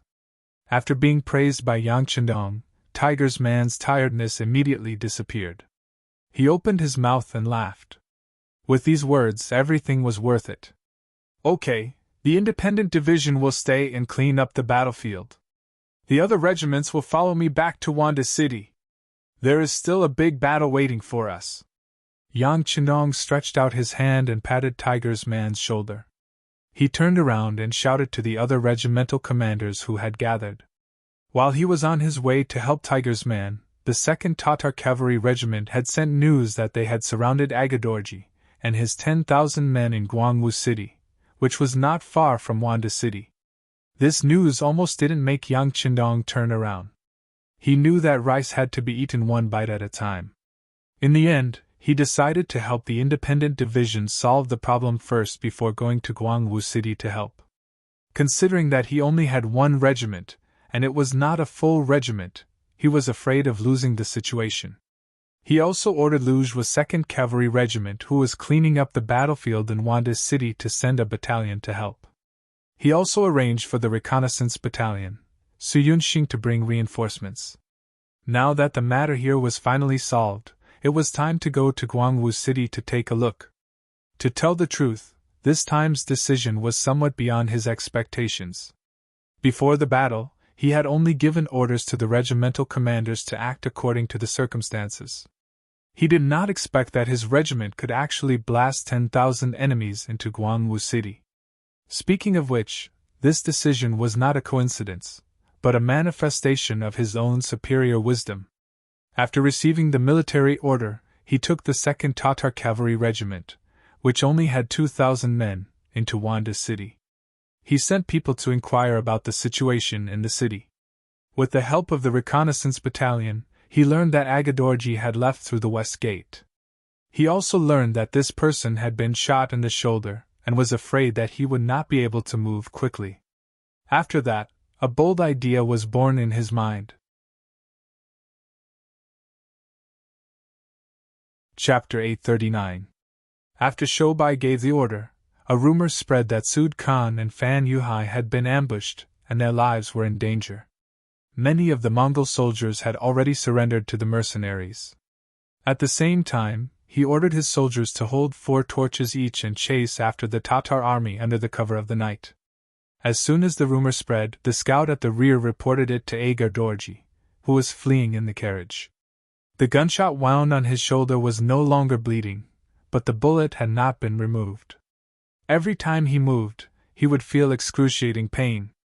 But when he heard that Sud Khan and Fan Yuhai were in trouble, he could not help but laugh to the sky. Ha ha ha ha ha, good, very good, they are in a worse situation than me. There was a saying that when you were down on your luck, all you needed to do was to find someone who was even more unlucky than you. Then, your mental state would immediately be balanced. Agar Dorji, who was laughing, had an ugly expression on his face.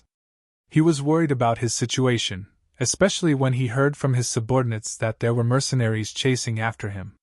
They didn't know how many of them there were, but they estimated that there were about 7,000 to 8,000 of them based on the number of torches.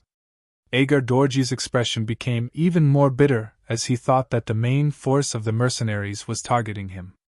At this time, the army was just passing by Guangwu town, which had been occupied by the Allied army. Seeing the city in front of him, he did not want to be ambushed by the mercenaries. He ordered his soldiers to enter the city and use the city as a base to defend. When the army entered the city, the 4 gates were quickly closed. Only then did Shobai feel relieved. If the enemy did not pay attention to him, then with his 2,000 men, he would not be able to stop the army and create enough time for the main force to surround the town.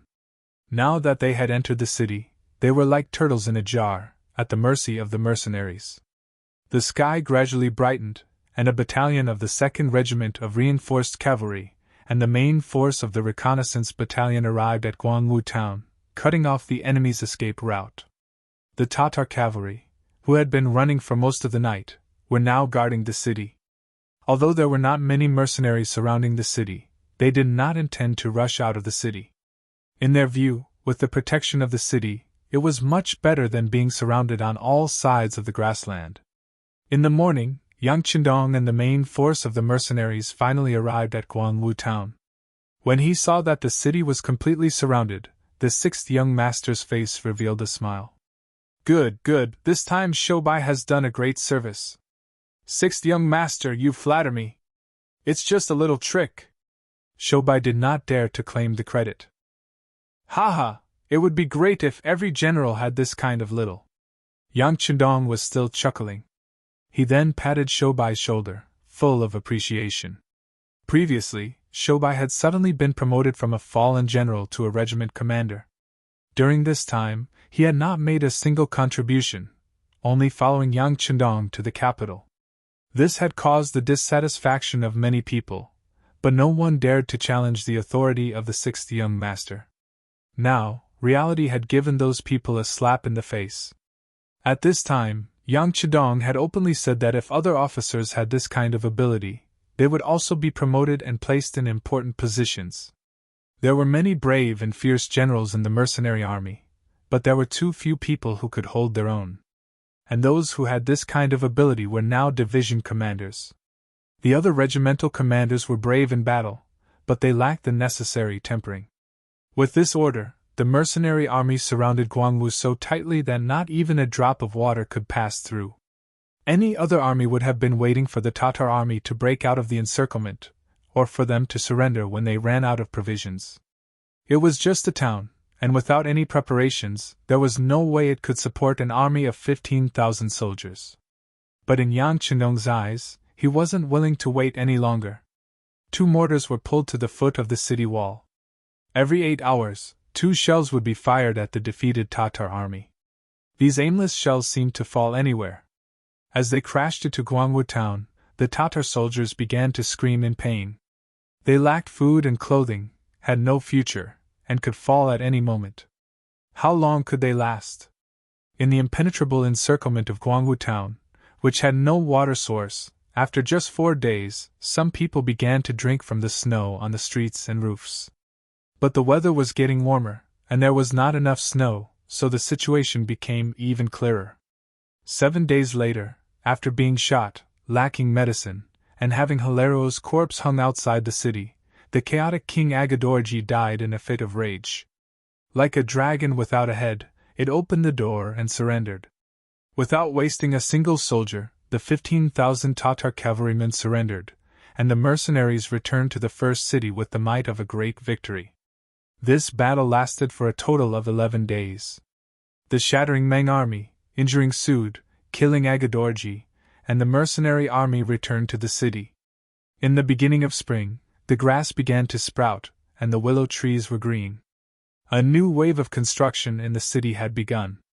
Under the planned step-by-step work, Sure City appeared in front of the world with a small change a day and a big change a few days later. Trees that took a lot of effort to move from hundreds of miles away were planted inside and outside the city to resist the wind and sand. The people of Sure City felt like they were in a different world. The changes in the army also began. Among the 20,000 prisoners, warriors were constantly selected to supplement the various divisions. It seemed like the Duke of Loyalty was not satisfied with this change. He immediately sent a telegram to the political department of Chichen City, and the army-building operation officially began. The commander of the First Army on the Sea was decided, and as expected, it was Gao Xiong. A shining golden badge was worn on his body, and the order to promote him to Major General was given. The new army on the land, the choice of commander was out of everyone's expectations, but everything was within reason. The commander, Tiger's Mane, was not the Ling Song that everyone had imagined. The moment the order was given, Ling Song closed the door in the Ling residence in Chichen City and did not see anyone. He did not even appear in front of the military department. This situation lasted for 3 days, and Yang Wu came. The door was opened, and no one dared to stop him. Although Yang Wu was from the Yang family's Yang family, he had an extraordinary transcendent status in Crimson Nest City. As for him, he didn't even have a fixed official position, but he could meddle in and ask about anything. Ling Song, who closed the door to visitors, could not give face to anyone in Chichen City, but he could not avoid Yang Wu. The moment the door was opened, Ling Song, who was dressed in civilian clothes, sat in the main hall and welcomed guests. In the main hall, Yang Wu's expression was calm, especially when he saw that Ling Song was not wearing the uniform that matched his status. Instead, he was wearing civilian clothes. He shook his head gently. "Commander Lung, are you going to retire from active service?" If it was any other time, the weight of this sentence could be imagined. He would have been in fear and trepidation, but at this moment, he smiled bitterly and said, "I'm afraid I can't wear it even if I want to." "Brother Yang Wu, don't you think so?" "Oh? Who said this? Please tell me." "Yang Wu will charge him with the crime of spreading rumors and creating trouble. Then I'll arrest him and interrogate him," Yang Wu said unhurriedly. Then, he found a chair and sat down. In the Ling residence, Yang Wu rarely came. After all, he was one of the young master's people and had to avoid suspicion. However, he did not come to the residence often. Usually, the two had a good relationship. After all, Yang Wu had a great reputation in Chichen City and had a deep relationship with Ling Feng's First Division. Is there a need for others to say this? Although Ling Song is slow-witted, he can still understand some things. Ling Song still did not raise his head as he replied. His entire body exuded a decadent aura, as if he had aged a lot. "Oh? So it turns out that some people thought they were smart, hee." Yang Wu chuckled, then shook his head as if he didn't dare to agree. Hearing Yang Wu's mocking words, Ling Song raised his head with a puzzled expression. He thought to himself, "Did I think wrong?" Seeing Ling Song's puzzled expression, Yang Wu shook his head. It was the young master's idea to not promote Ling Song's position this time. Ling Song's name was also not mentioned in the 5-man investigation. It was still the young master's idea. In the end, this was just a warning. Ling Song's dissatisfaction with the army's 1st Division's performance in the incident with Yang Taizhu and Qin Shuquan was also a warning. He originally thought that some people would be brave after being humiliated, but now it seemed that the pressure was too great. It was so great that some people felt like they could not breathe and wanted to give up. This was especially so when Ling Song saw that there was no hope of promotion and adopted a passive approach. When the news reached Yang Qindong's ears through a telegram, it was not hard to say whether he was disappointed or not. It was often said that the greater a person's mental endurance, the greater their achievements. Just from this sentence alone, it was clear that Ling Song's performance was not good. Yang Qindong even wanted to give up on this person. He had raised Ling Song with one hand, so of course he could suppress him with one hand. However, at this time, the future 6th Madame Luan Xiaoyu suddenly sent a telegram. She was actually pleading for Ling Song. The telegram did not have many words, the meaning was simple and clear. Everyone would make mistakes. Ling Song was just temporarily blinded by fame and fortune. In reality, his character was not bad. In Yang Tieju's case, it was already proven that he was not involved. In the investigation, there was also no evidence that he had made any mistakes. His mistake was that he had been too proactive in this period of time. His mistake was that he had contacted some people he should not have contacted, wanting to be promoted. Ling Song thought that if more people were willing to speak up for him, he would be able to firmly wear the title of Army Commander and Major General. However, he did not think about who gave him everything in Crimson City. If that person did not nod, what was the point of letting 1,000 people speak up? Chapter 840. Luan Xiaoyu's telegram changed Yang Qindong's decision in the end. Since this person had been by his side for a long time, and had always performed well in the past, he finally forgave him. Thus Yang Wu's current actions came about. Seeing that Ling Song was in such a state, it was useless to rely on words to advise him. Yang Wu sighed softly and decided to help him to the end. He would properly enlighten him and explain things to him. Of course, he would only do this once and only once. If Ling Song still did not know when to back down after this incident, then he would really have to give up. Division Commander Ling, the young master still has hope for you. After a moment of silence in the hall, Yang Wu finally spoke. Just this sentence alone made Ling Song's eyes light up. He raised his head and stared at Yang Wu. He knew that this person would definitely have something to say. Sure enough, Yang Wu did not stop and continued. Division Commander Ling's performance was indeed not very good a while ago, especially when you found a lot of people to speak for you. Your thoughts may not be wrong, but your actions were not wise.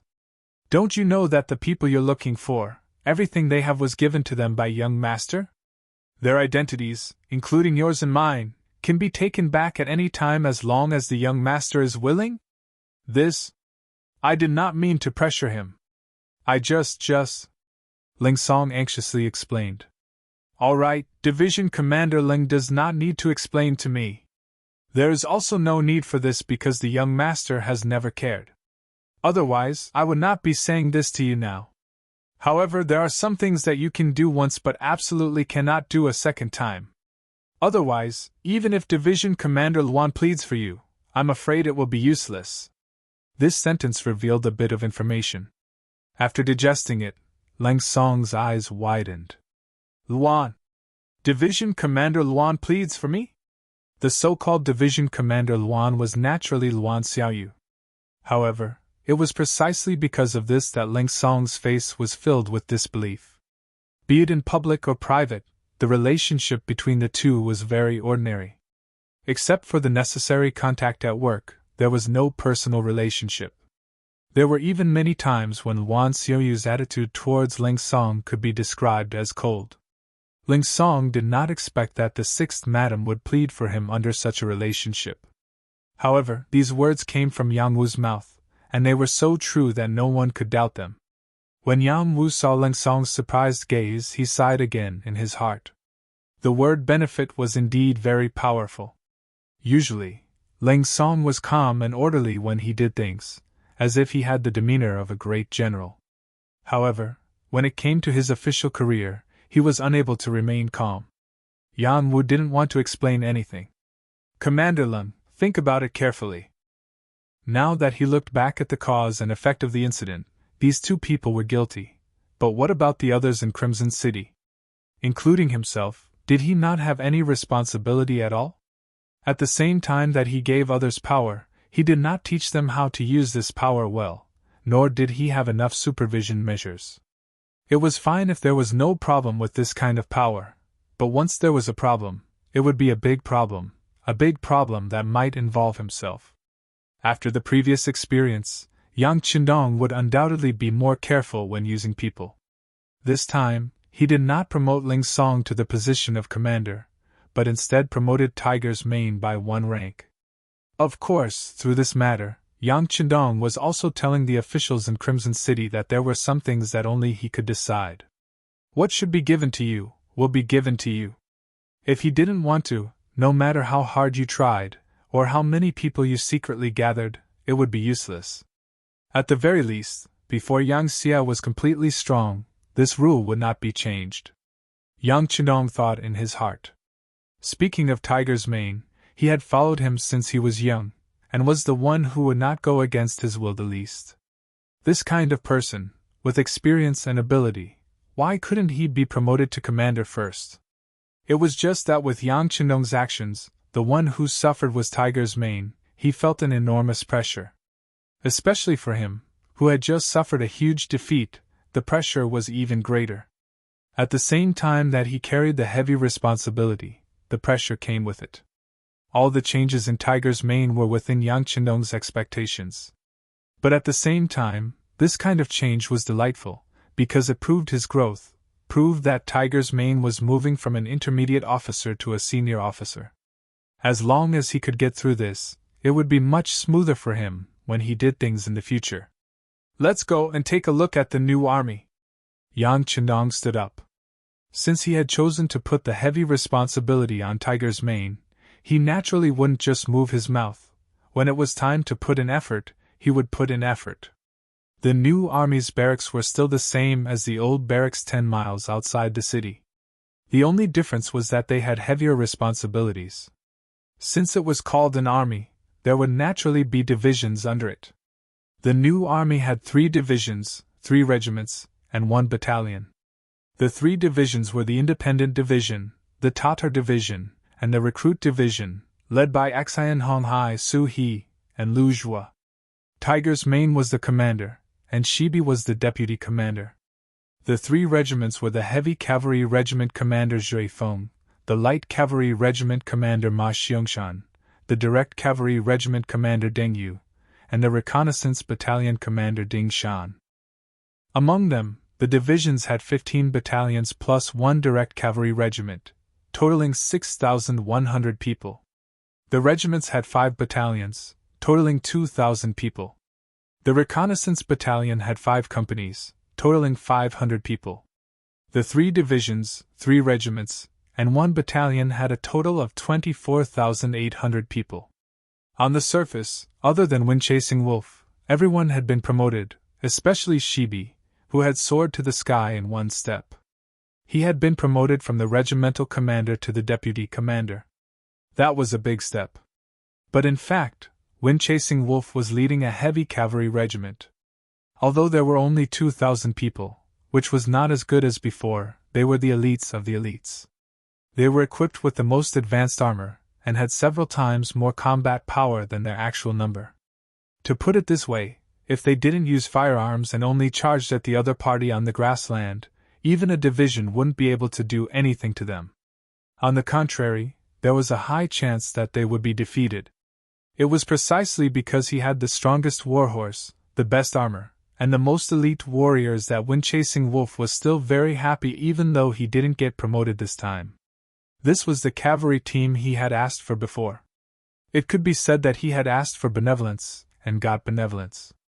The establishment of the new army had basically digested all the fruits of victory from the previous battle in Wanda City. Now, other than the new army, only the Logistics Regiment led by Beta Persei and the Fierce Tiger Regiment led by Xiao Feng were left in the first city. After handing over the matter of improving the military quality of the army and patrolling the surrounding areas to Tiger's Mane, Yang Qindong focused his energy on the construction of the city. There was no doubt that the first city would bear a very important position in the future, and would even become an important symbol of the mercenary army. The planning and construction of the city were the most important problems. There were many things that even Yu Mian himself couldn't do. It was only the sixth young master who did it personally. Just as Yang Qindong's attention shifted from the war to the construction of the first city, the Ming army in Tulu City, which was 800 miles away, finally began to move. Chapter 841. Spring had arrived. The ice and snow had melted, revealing the green grassland. The grassland was full of life. At the same time, it also represented the beginning of the war. Without the shackles of snow, the grazing season was about to arrive. Resources became the most important thing in everyone's eyes. How to have a better performance and change in the new year became a problem that everyone had to consider. As the commander of the Wanquan Metropolitan Department, Shi Wanshan's days in the Xian Mansion had been very comfortable recently. Unlike Sun Hong, who faced the Walla's leader Yes Hen and had a lot of pressure, the Xian Mansion, which bordered the mercenary forces, had good politics and people. The hearts of the soldiers and the people were very stable. Not only that, but the memorials sent to the capital during the new year also indicated that the imperial court had allocated 500,000 taels of silver, allowing them to build 50,000 new soldiers.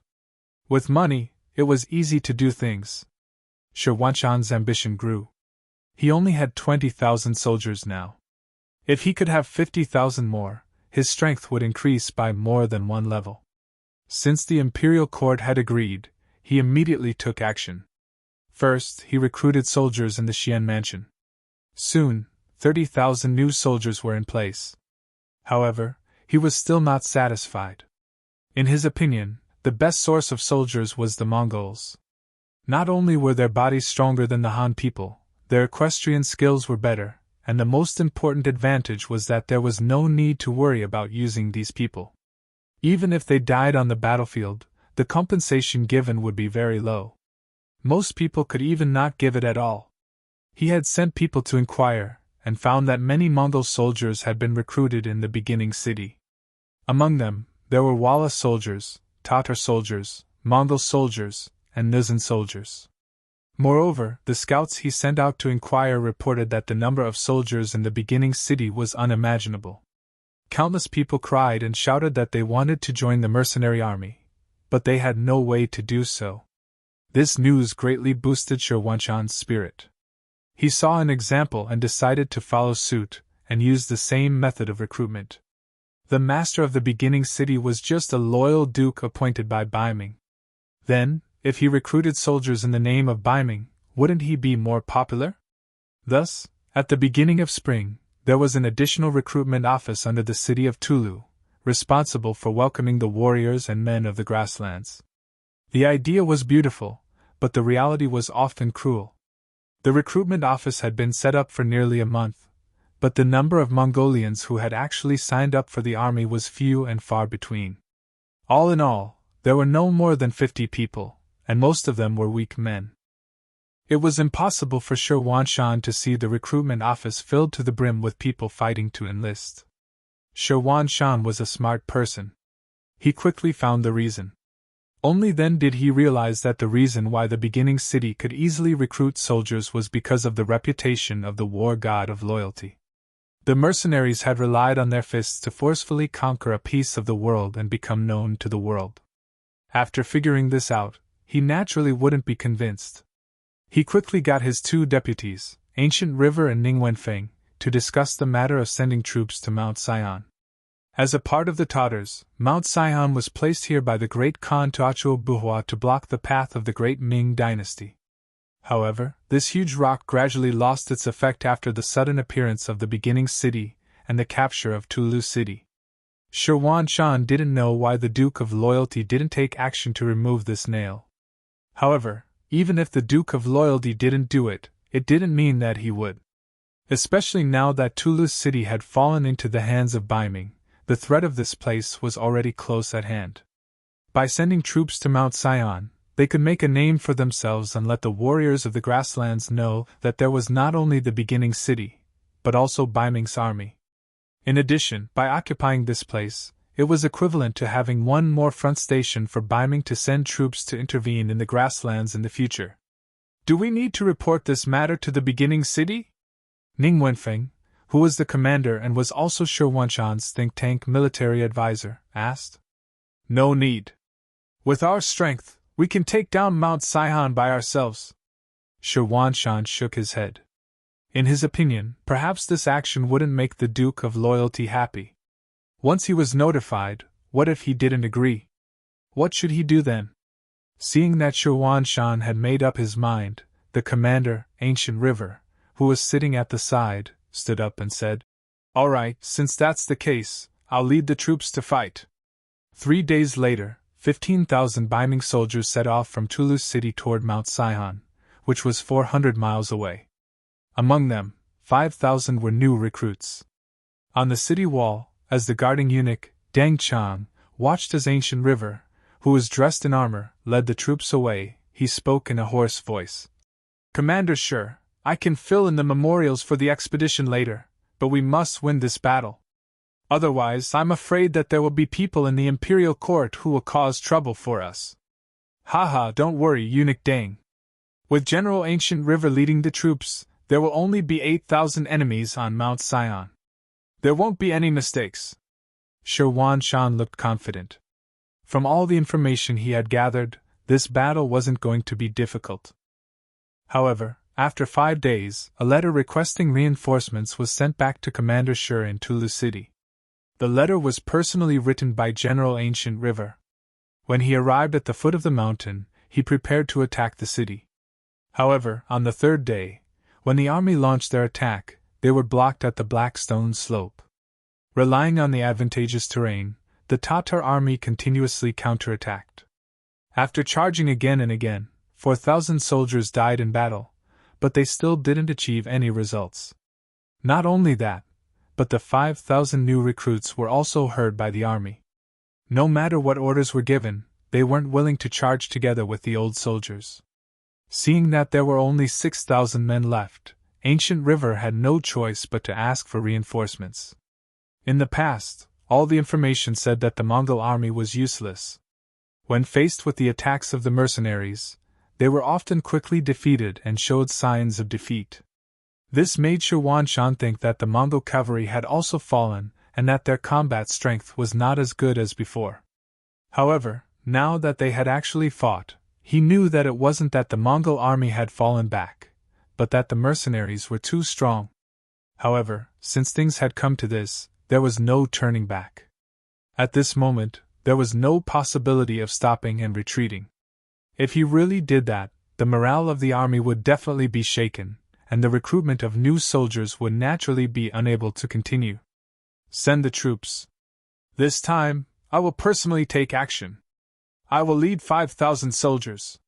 Shi Huanshan decisively made a decision. He ordered Ning Wenfeng and eunuch Deng Chang to stay behind in Toulouse City. He personally led 5,000 old soldiers to Mount Sion. In the beginning city, Yang Qindong had already received the news the moment the army in Toulouse City began to mobilize. Shi Huanshan, who thought that he was smart, closed the 4 gates and didn't allow anyone to leave the city. However, he didn't know that there was something called a telegram. People didn't need to leave the city to send the news to very far places. After receiving the news, Yang Qindong quickly saw through Shi Huanshan's motive. To the south was the territory of Datong Prefecture. There was an old rival of Ming, Yes Hen.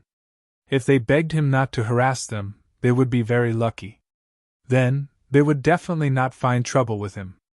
The beginning city was very powerful, and it wasn't something that Shi Huanshan could easily touch. After thinking about it, it seemed that there was only Mount Sion left. Speaking of Mount Sion, they had also fought with the mercenaries before. They had launched a sneak attack, but they didn't gain any advantage. Yang Qindong originally wanted to get rid of them as soon as possible. However, after the scout reported the terrain there, he stopped this plan. Now was the time to develop the beginning city. It was just a poor mountain. It didn't matter whether they occupied it or not. Even if they occupied it, they still had to send people to guard it. Without that place, it meant that there was no buffer between him and Ming. Yang Qindong, who had always looked at the big picture, let them go. He didn't expect Shu Wanshan to have designs on them. Well, since he wanted to hit a rock, he might as well do it. When the time came, both sides would suffer. Wouldn't that be more beneficial to him? After receiving the news, Yang Qindong didn't take this matter seriously. In fact, he had already thought about the outcome. On this day, he was attending the opening ceremony of the newly built Yang Family Academy in the beginning city. After a few months of hard work, an academy with a height of 4 stories and an area of more than 100 acres was built. Yang Qindong was the president, and Wang Si was the first vice president. They were in charge of the main matters of the academy. The academy opened up the main subjects such as mathematics, language, physics, science, medicine, and other subjects. There were also other subjects such as sports, music, art, and even foreign language classes. Although they were only teaching some Mongolian, Russian, Japanese, and Korean for now. However, it wouldn't be long before some Western languages would be developed. At that time, there would be a group of foreign language talents here. This would play a great role in future dealings with countries around the world, and even in occupying them. Because of Yang Qindong's participation, the ceremony became very lively. The 500 students of the academy for the first time were all present. And this was only the first batch. In the future, there would be more people who would enter to learn. After learning, they would be used by Yang Xie. Just after the ceremony was completed, and under the accompaniment of Wang Si, the vice president, he was walking around the academy. The commander of the reconnaissance battalion, Su Yunxing, appeared and gestured to Beta Persei from afar. Soon after, an urgent report was sent to Yang Qindong. Glancing at the contents of the report, Yang Qindong's eyes paused for a moment. Then he said to Wang Si, who was accompanying him, "Dean Wang, please take care of the matters here. This young master still has something to do, so I'll go first. Tiger Army Commander, come with me." After hurriedly leaving the academy, Yang Qindong returned to the war room in the Yang residence. Tiger Ming quickly came over. The report that had just been sent was also sent to him. After reading the contents, Tiger Ming's face flashed with surprise. After thinking for a moment, he looked at Yang Qindong and said, "Young master, leave this matter to the new army." "Okay, what do you think?" Yang Qindong nodded lightly. The war naturally had to be left to the new army. Unless the situation was serious, he would only bring the Tiger Army. Chapter 842, Tatar Cavalry's Spring Hunt.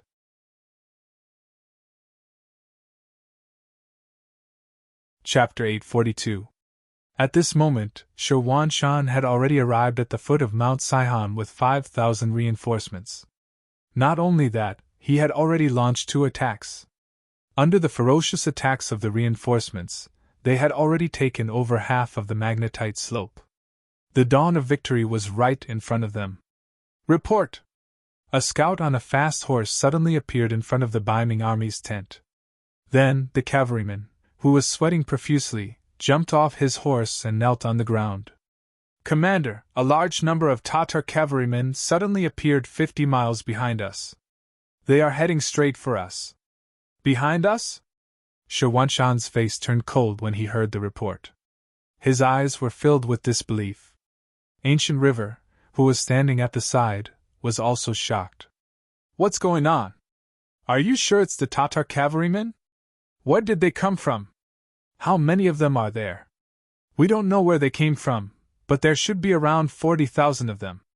The scout raised his head and then lowered it again, reporting what he knew. "Retreat, continue scouting." When he heard that there were 40,000 enemy cavalrymen, Shu Wanshan could no longer remain calm. After the scout retreated, he glanced sideways at Gu He, who was at the side, with a strong intention to ask. "Let's retreat. Let's retreat to Tulu City first. Maybe they aren't coming for us." At this moment, Ancient River didn't have any better suggestions. He could only say this with a fluke mentality.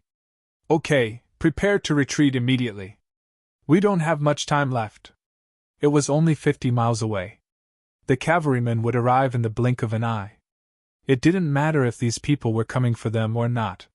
For safety's sake, it was better to avoid conflict. The Ming army, who was still attacking fiercely, suddenly stopped attacking the mountain.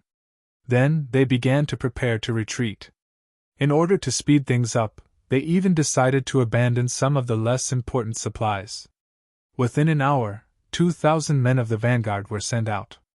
On Mount Sion, the Ming army suddenly stopped their fierce attacks, causing the Tatar generals Mazum and Bela to be puzzled. They were afraid that the Ming army had a plan, so they didn't dare to act rashly. It wasn't until a gerfalcon suddenly flew over the mountain and was captured by a trainer that they learned what had happened at the foot of the mountain. Ha ha! Mazum laughed heartily when he read the report and passed it to Bora. Take a look, it's General Hubo. He's leading 40,000 cavalrymen towards Mount Sion. I'm sure the Ming army is rushing back to Tulu after hearing the news. After reading the report, Baile's face was also filled with excitement. General, this means that our chance has come. Does the Ming army want to escape? Humph! After fighting us for so long, how can they just leave like that? Why don't we keep them busy and buy time for General Huboer to arrive? Then we can pincer them and wipe them out. All right.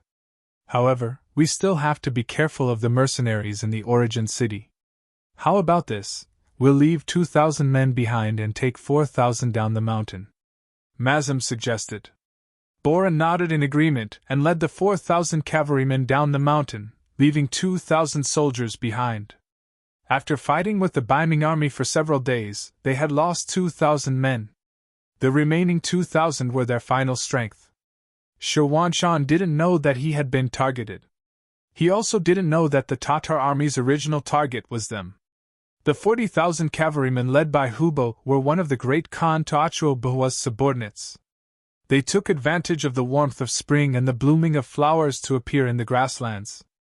They also had a unique name, the Spring Hunt. When spring arrived, the cavalrymen would go out to show off their strength and show off their strength. They would also show off their strength and show off what territory belonged to them. These places were sacred and could not be invaded. Otherwise, they would have to be prepared to be attacked by the cavalrymen. Unfortunately, the territory that Hubo had chosen to patrol this year was near Sion Mountain. The appearance of the origin city and the change of Talus city had made the Tatar army feel threatened. This time, it was time for them to take back what originally belonged to them. Previously, it was mostly Wala and Ming fighting. Previously, the great Ming dynasty had attacked the Mongol tribes, and Wala had not had any major conflicts with the great Ming dynasty. However, Yang Qindong's appearance had broken this situation. They needed to retaliate to show off their position and sovereignty.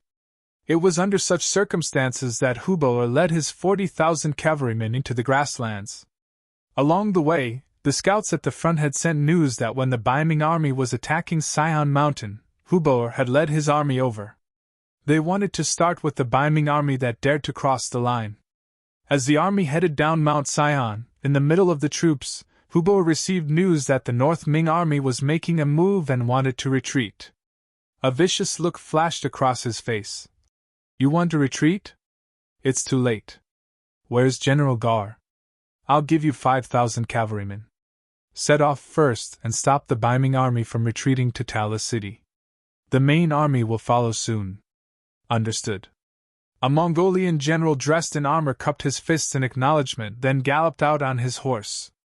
Not long after, he gathered 5,000 cavalrymen and sped down Mount Sion. Hubo did not even look at the cavalrymen.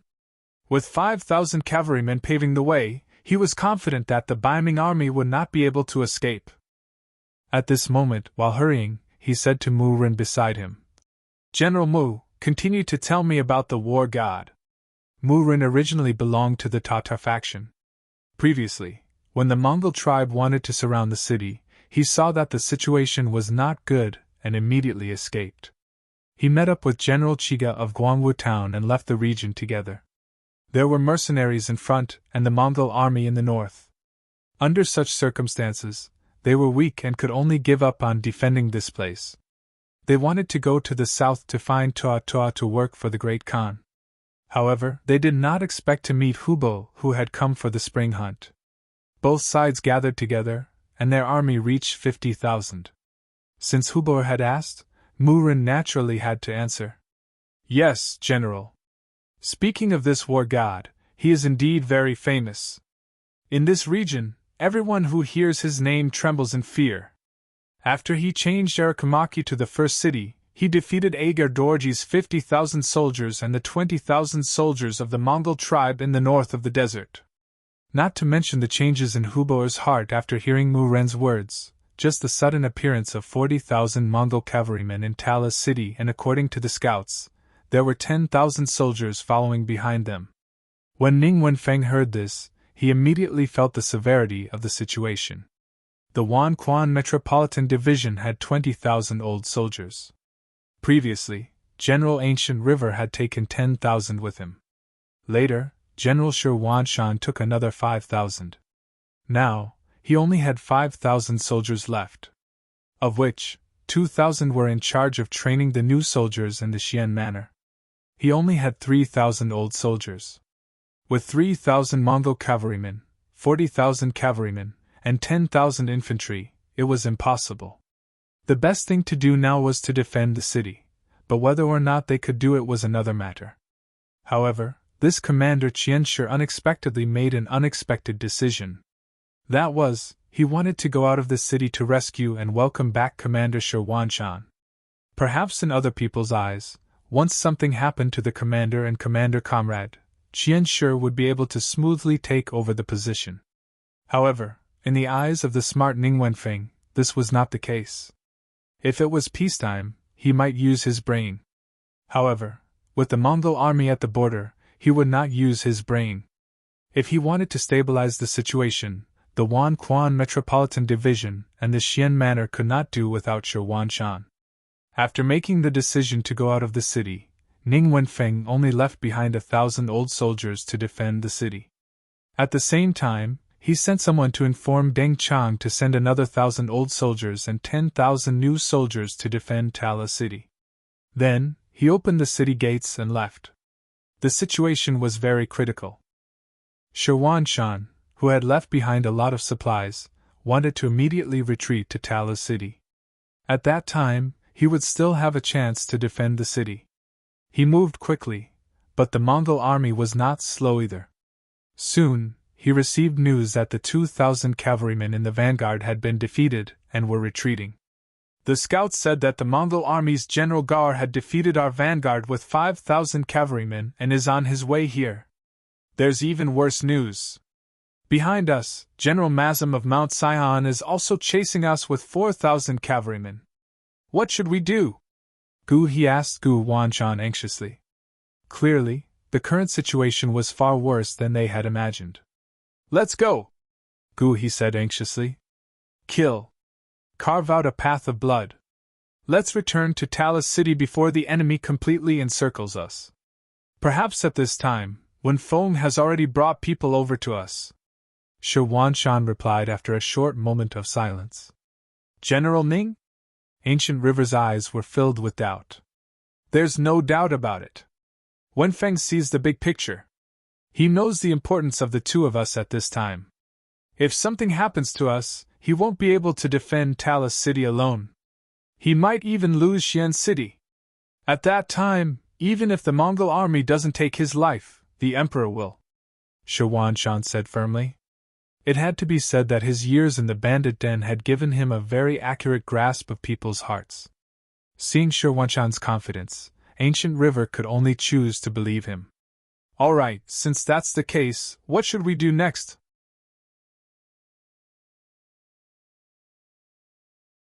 Chapter 843. Order the army to charge forward. Then you and I will each lead 200 cavalrymen to Tulu city. Let's hope these soldiers can stall for more time. Shi Wanshan's eyes were filled with determination. For his own safety, he had made the decision to sacrifice his main army. This was equivalent to abandoning the safety of the majority of the people. This was not what a qualified general should do. But at this moment, Ancient River also knew that they had no other choice but to do this. Once they acted on their loyalty and traveled with the main force, the final result would be that even their own lives would be lost inside. Okay. After a little hesitation and struggle, Ancient River did not object and agreed to this decision. Then the two of them began to select elite soldiers to supplement the 400 people that they needed to take away. Just as the sky was about to turn dark, Shirwan Shan and Gu He each led 200 elites and set off their troops under the cover of the darkness. Not only did no one in the Biming army notice them, even the Tatar cavalry scouts who were in charge of monitoring them did not notice them. It was also night time. The mighty new mercenary army left the first city and headed straight for Tulu City. Tulu City was the main supply point of the mercenary army. Once it was lost, there was only one way left. For the first city that needed a lot of materials, this was obviously not enough. Even if it was for themselves, the mercenary army had to do something to ensure that Tulu City would not change hands. The sky gradually darkened. Fortunately, there was still some moonlight. Once they got used to the darkness, they could see the road ahead even if they did not use a torch. It was just that their vision was blocked, and they could not see too far. Since they could see the road ahead, Tiger's man ordered the soldiers not to use torches. At the same time, he also gave the reconnaissance battalion commander Ding Shan a death order to increase the scope of the reconnaissance. Once they found any Tatar scouts, they had to be resolutely eliminated to ensure the concealment of the army. Hu Meng also knew that once the sun rose, he wouldn't be able to hide his whereabouts even if he wanted to. All he wanted was to have a peaceful night, and not be discovered by the enemy during the night. Deshan, who had received the death order, set out. Although there were only 500 scouts in the reconnaissance battalion, every one of them was an elite in the army. Whether it was horsemanship or archery, they were all 1 in a million talents. It was just a night's covert march, so he was confident that he could succeed. The mercenaries didn't move slowly in the dark. After all, they had already familiarized themselves with the environment and terrain of this area. Usually, there were related exercises, and one of them was to explore this area at night. Now, it was just turning the exercise into a real battle, and it was not difficult. Vice Commander, at this speed, we will be able to cover half the distance by tomorrow morning. At that time, we will be able to form a triangle with the northern Ming army to contain the sudden appearance of the Tatar army. As Hu Meng rode forward, he did not forget to look at Shibi and ask this question. It could be said to be a miracle in the mercenary army. He was just a surrendered general who had not made any contributions to the army, yet he had suddenly become a regiment commander. At that time, Hu knew how many people were envious, jealous, and dissatisfied. But soon, this person used only 2,000 soldiers to force Agador, who had 15,000 soldiers, into Guangwu town. Everyone was in an uproar. Only now did they know that the sixth young master had great foresight and ability. Soon, a new army was established, and Shibi was able to get a free ride. He jumped from a regiment commander to a vice commander. This scene made some of the senior officers even more dissatisfied. But considering that this was the decision of the sixth young master, no one dared to say anything. Compared to the dissatisfaction of the others, Tiger's man did not show any emotion. He even thought that it was a good thing that Shibi could be his vice commander. It was because he knew that Shibi was very intelligent, and even the sixth young master praised some of his ideas. So whenever something happened in the army, he would always listen to Shibi's opinion. Yes, Commander.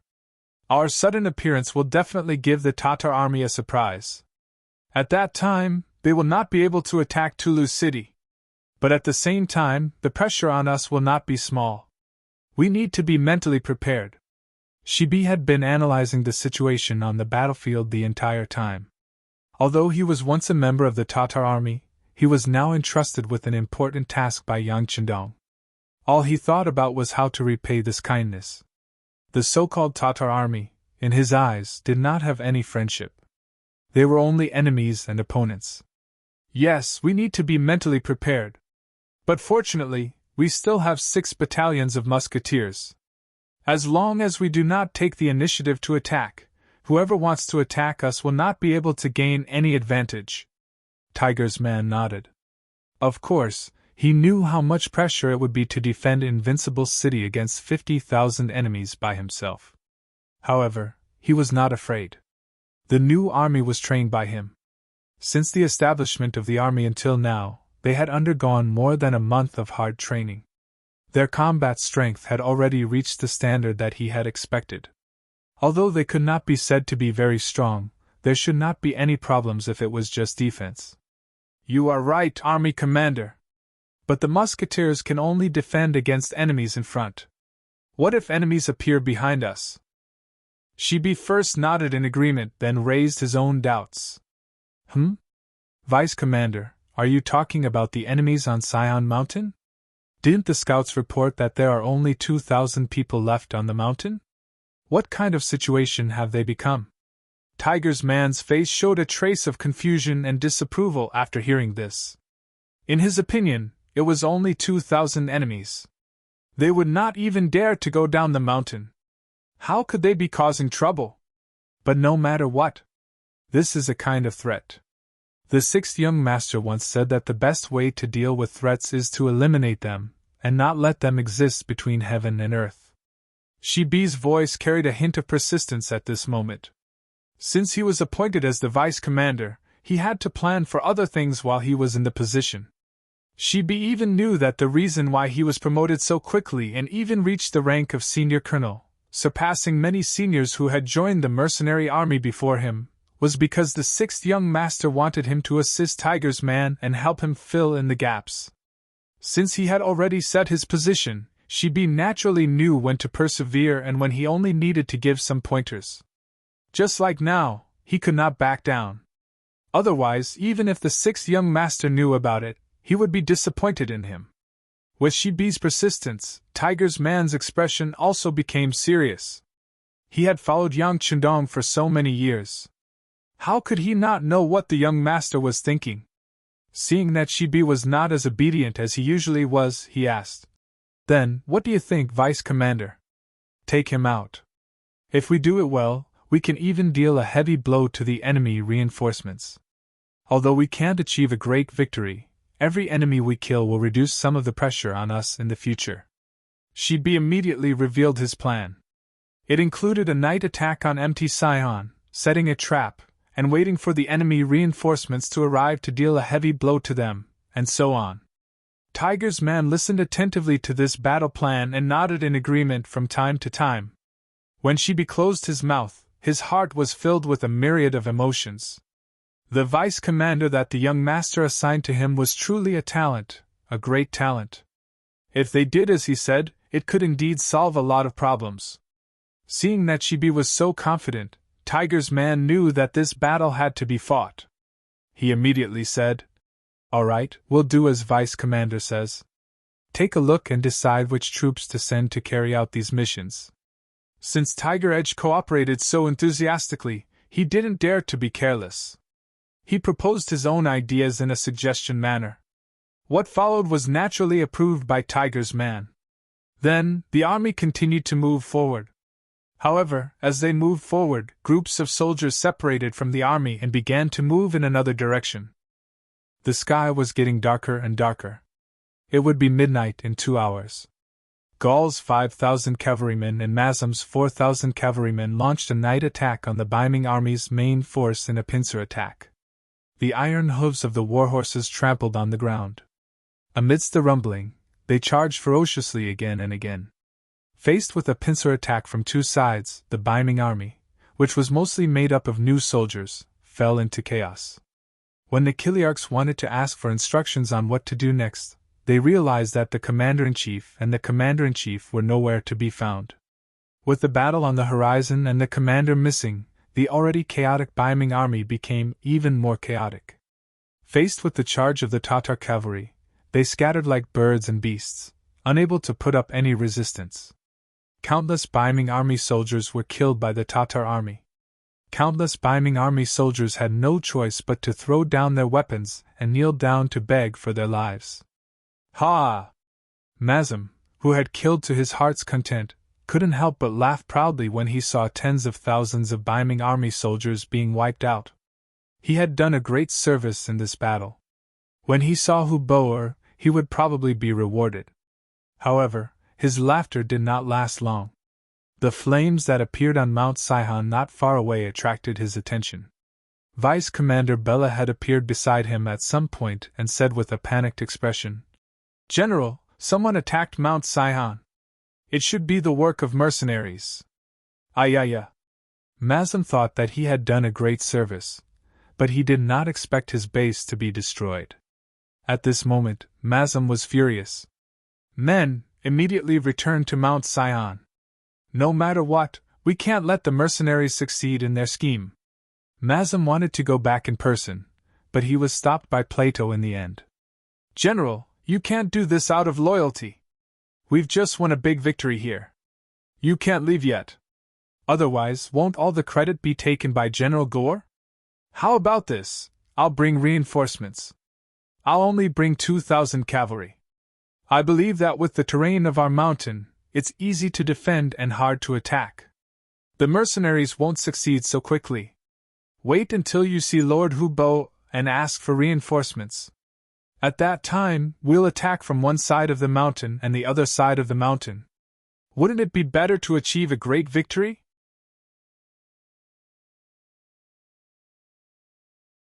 Chapter 844. Bayale's words made Mazam calm down. He thought that if he left now, then the great merit of destroying the Ming army would have nothing to do with him.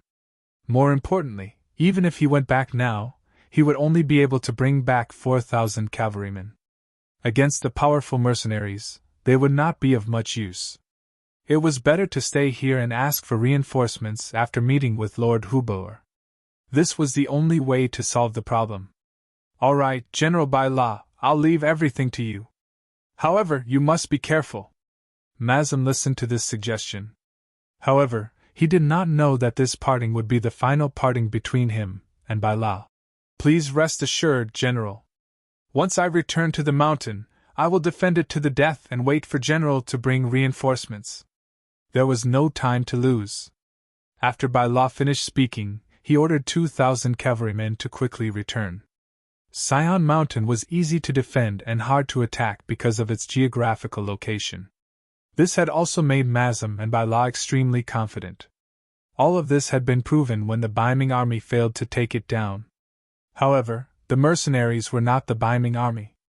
Attacking a mountain like this was a common part of their training. In addition, they had planned to launch a sneak attack. In addition, they had mobilized 2 battalions of 800 musketeers to assist them. When they launched their attack, the Tatar soldiers guarding the mountain were stunned. In the dark, their vision was limited. They did not know where the mercenaries would come from. If they wanted to see the enemy, they would have to raise their torches. However, if someone did so, it would be equivalent to revealing their position. The mercenaries would teach them a lesson in a matter of minutes. Often, the torches would be lit and extinguished very quickly. After more than 100 Tatar soldiers holding torches were killed, everyone learned their lesson and did not have any intention of revealing their position. Without any light, this created an opportunity for the mercenaries to charge up the mountain. At this moment, there were soldiers who relied on their outstanding mountaineering skills to attack the black stone slope and climb up to the peak of Saihan Mountain. The smoke signal on the mountain had been ignited. It was to inform Mad Shamu and the others at the foot of the mountain that the situation on the mountain was very critical. If there were no reinforcements, they would not be able to hold on. On the black stone slope halfway up the mountain, Deputy Commander Shibi, who was in charge of commanding this battle, was watching the soldiers launch wave after wave of small attacks. His face was languid, as if he was not treating this battle as a real battle, but more like watching a mock competition. Lu Jua, the commander of the recruit division, saw this scene and felt very puzzled. "Deputy Commander, why did you only launch a small-scale assault? Our recruit division is fully capable of launching an all-out attack and taking down Mount Saihan in one fell swoop." Don't worry, don't worry. Let's make some people anxious.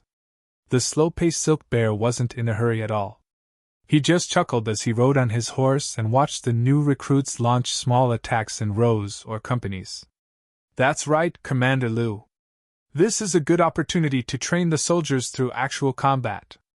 Don't miss it. Liu Zhua didn't know what Shibi was thinking, but he definitely wouldn't let go of such an opportunity to train the soldiers through actual combat. He immediately nodded solemnly and called over a few regimental commanders, instructing them to use this opportunity to train the soldiers. Once they discovered that a soldier was injured, they were to immediately withdraw and replace him with someone else. In any case, the battle wasn't that intense, so they had plenty of opportunities to do these things. Shibi wasn't in a hurry. Naturally, he was waiting for the fish to take the bait. Just as he expected, Bora led 2,000 cavalrymen and headed straight for Mount Sihon. In order to reach his destination at the fastest speed possible, he didn't even wait for news from the scouts this time. He just sent out the scouts as he flew forward. There was a place called the Creek Valley on the only way to Mount Sihon from Tula City. During the rainy season in summer, this place would converge into a creek. However, it was usually just a ditch and wasn't very big. It was only about 1 meter deep and 3 meters wide. At this moment, there were 4 firearm battalions of the new independent division lying in ambush here. 1,600 gunmen lay prone in the creek valley, aiming their guns. Not far away, the sound of horses galloping on the ground grew closer and closer. 2 cavalry scouts quickly approached. When they were about 30 meters away, they each made a hand gesture and then disappeared to the sides. From the hand gestures, it could be seen that the enemy was already 5 miles away. The sound of horses galloping came from afar and approached. They were less than 2 miles away from the creek valley. With the faint moonlight in the sky, they could faintly see the constantly moving silhouettes in the distance. All the firearms soldiers couldn't help but slow down their breathing and relax their bodies. Bang! A flare that was as bright as day suddenly flickered in the air, instantly illuminating the land as if it was daytime. The 2,000 Tatar reinforcements also entered everyone's sight at this moment. Then a roar of "Fire!" rang out. Under the sound of gunfire, the land that had returned tonight was filled with flowing light. Following that, one after another, the Tatar cavalrymen fell from their horses. Occasionally, they would even let out miserable cries. "Kill!" Right after the sound of gunfire rang out, countless cavalrymen suddenly appeared on both sides of the creek valley.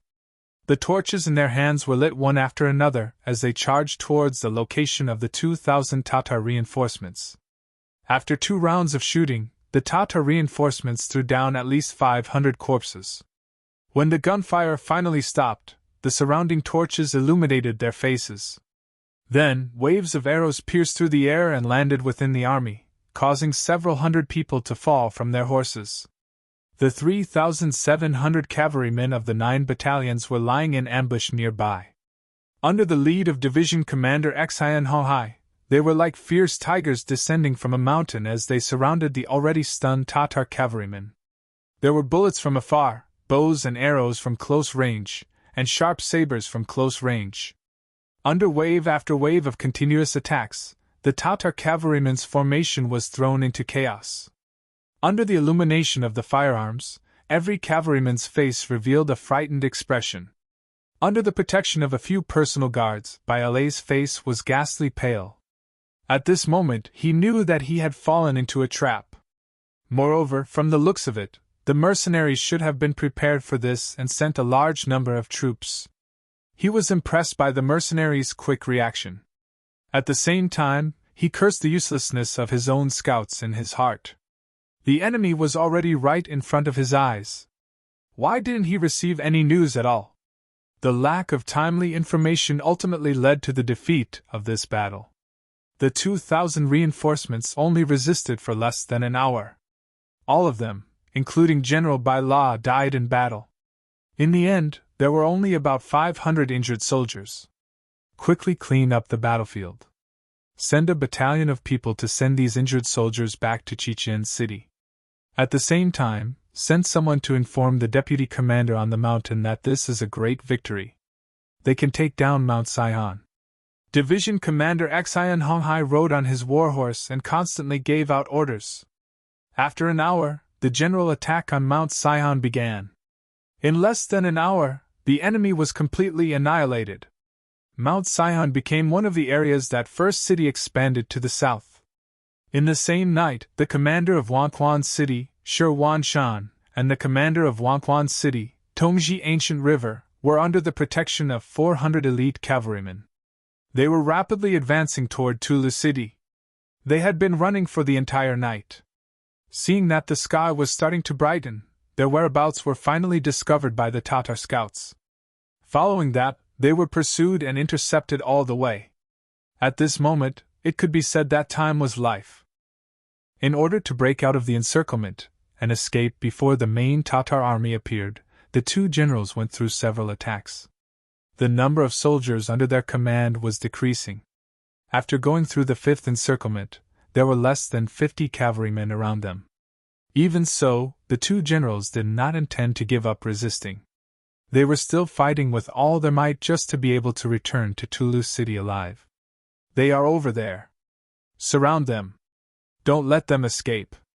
Not far away, another team of 200 Tatar patrols came. When they saw the Ming army being surrounded, they immediately rushed over with all kinds of strange cries. There were still more than 100 enemies around them. Now that another 200 enemy cavalrymen came, Shi Wanshan immediately felt the pressure increase. He waved his saber and slashed continuously. After killing another Tatar cavalryman, he wiped the blood off his face and forced a smile at Ancient River, who was not far away.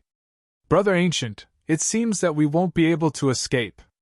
If we can't get out, then we'll just die in battle. Killing one is enough. Killing two is a win. At most, we'll be a hero again after 18 years. Ancient River also forced a smile. Then, he tightened his left arm that had been stabbed. He suppressed the bleeding point and waved his left hand once again, charging toward the Tatar cavalrymen 5 meters away. At this moment, it was impossible to distinguish between generals and warriors.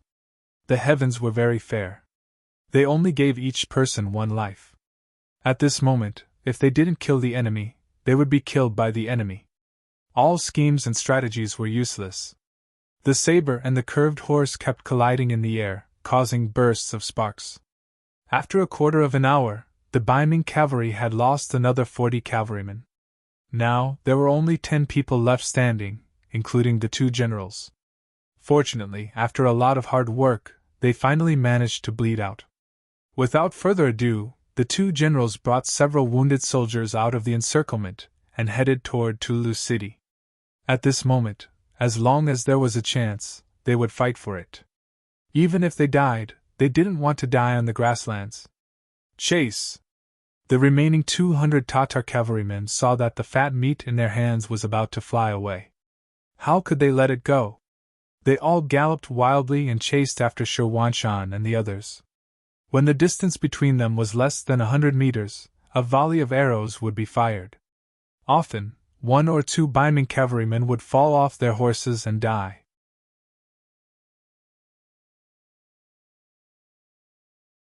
Chapter 845. In the blink of an eye, Ming's cavalrymen, including the 2 generals, were left with only 4 people. At this moment, their war horses also showed signs of exhaustion after a night of running. They were no longer as fast as before and became slower and slower. As a result, the relationship between the 2 sides became closer and closer. The Tatar cavalrymen were not in a hurry to shoot arrows. With such a good opportunity, they wanted to capture the enemy alive and make a great contribution. The distance between them grew closer and closer. From 100 meters to 80 meters, 50 meters, 30 meters, 20 meters, when they could even see the enemy's back clearly, a large group of cavalrymen suddenly appeared in front of them. Looking from afar, smoke and dust billowed. Seeing that the pursuers were about to arrive and the road ahead was blocked, Shi Wanshan's face revealed a pained expression. "Is this my death?" Who would have thought that he would lose his life just because he wanted to expand his strength and take down Mount Sion? Shan unconsciously raised the saber in his hand. At this moment, he thought of cutting his own throat. Perhaps this would be a better way to die. Otherwise, if he fell into the hands of the Tatar army, he didn't know what kind of torture he would suffer. Commander, please wait. It seems to be our own army. Ancient River's eyes were sharp. He saw that the approaching cavalrymen were carrying Ming's flag and wearing the same battle armor as them. He immediately shouted excitedly. This shout pulled Shan back from the brink of death. When he raised his head to look at the source of the shout, there was a glimmer of hope in his eyes. That's right, it's our cavalrymen. Wenfeng must have come to save us. Quick! Charge over, we'll be safe once we charge over. Sometimes, a person's potential was limitless. After seeing hope, the speed of the war horses seemed to have increased unknowingly. The distance between the two sides was also getting closer and closer. The pursuing Tatar cavalrymen also noticed this. Immediately, they took out the longbows that were originally on their backs and shot a volley of arrows. Gu He's luck was very bad as he was shot once again. His entire body spat out a mouthful of blood as he lay prone on the back of his horse. Fortunately, Ming's reinforcements arrived at this moment. Ning Wenfeng, who was leading 2,000 cavalry, commanded the cavalry to return arrows to the pursuing Tatar cavalry. At the same time, he ordered people to rescue the injured General Ancient River. Then he looked at Shan, who was in a rather sorry state, and asked, Commander, are you all right? I'm fine. I'm not hurt. Let's return to the city as soon as possible. Shan let out a soft sigh. He didn't have any energy left in him as he lay down on the horse's back.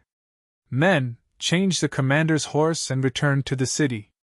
Ning Wenfeng knew very well that this was not the time to reminisce about the past. Ning Wenfeng's arrival saved the lives of the two generals. On the way back to Tulu City, they encountered several more interceptions. Every time, he would take the initiative to send his men to meet the enemy. After losing about 500 cavalrymen several times, he finally made it to Tulu City safely. More than 2 hours after Ning Wenfeng and the others returned to the city, the main force of the Tatar cavalry had already been defeated at the foot of the city. They began to set up camp and assumed a posture of attacking the city at any time. At this moment, there were only 2,500 soldiers in Tulu City. It would be very difficult to rely on these men to defend the city. Just as Ning Wenfeng was considering whether or not to abandon the city, a scout reported that a large number of mercenaries had suddenly appeared at the northwest side of the city. They had set up camp at the side of the Tatar army, looking as if they would rush up and take a bite out of the city at any time. There's such a thing? Thinking that the mercenaries had arrived quite quickly, Ning Wenfeng immediately climbed up the city gate tower. Sure enough, he saw the 5-starred flag of the mercenaries 5 kilometers away from the city.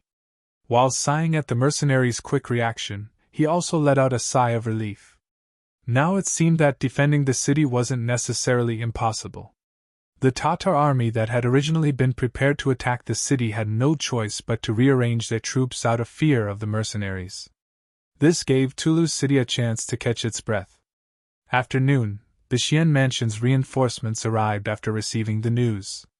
Eunuch Deng Chang led 1,000 old soldiers and 10,000 new recruits. At this moment, there were only 1,000 old soldiers left in the Xian mansion, which was the minimum number they could send. But no matter what, with their arrival, Ning Wenfeng had gained some confidence. He was even more confident in defending Tulu City.